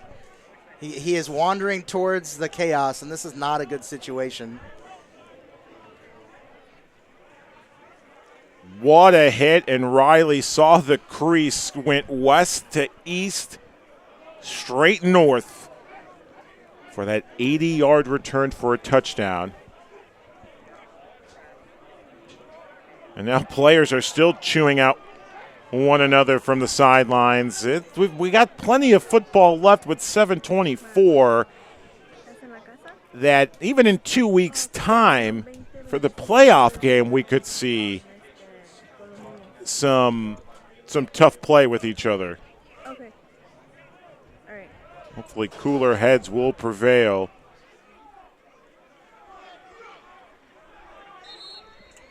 We got a whistle blown. I think that's the ball game. Patriots are headed towards midfield. I think, Tyson, that's the ball game. Clock's running. Teams are meeting each other at midfield. We've got over 6:40 left, and this ball game's over. A crazy end to tonight's ball game. Patriots will win their final home game of the year, 62-14 of the regular season, and in 2 weeks' time, they'll host a playoff game in the MSFL playoffs. But still waiting for the officials to give us what transpired to end the game. But the game's over. I think it's a prudent call by the officials. They saw the cheap shots that were starting to come out. Kind of on both sides. Jahir's crackback block here is not something that you want to see. Yep. And it's an illegal block. That's an illegal play that wasn't called. And then the retaliation on going after the guy's knees on the extra point. Oh, boy. I'm looking at, is that 32 for the Chaos? Maybe with a busted, no, that's tape on his nose, sorry. But I think, the judgment call here by the officials is a good one. This game is completely out of hand, obviously. The result is not in doubt. And for player safety reasons alone, this is the right call. Let's take a look at that final touchdown, essentially the final play of tonight's game. 80-yard punt return for a touchdown, Robert Riley, and you'll see Jahir Garcia with that big hit at the 40-yard line. Here's one more look at it. Bottom of the screen, you'll see 97, Jahir Garcia with a punishing blow right near the 40. So nice, we'll see it twice. Final look, there you see Riley picking the ball up after the bounce. Right near the 40, Garcia with the punishing blow. That sealed the ball game tonight. Final score, 62-14. Tyson, final thoughts? Obviously an impressive performance by the Patriots tonight, clicking on offense, gave up a couple big plays on defense, but contained the running attack all in all and made them throw the ball. And impressive victory. Again, from a Chaos standpoint, it's just the regular season, right? Right. Haven't played the Patriots before. Patriots starting to get the engine revving.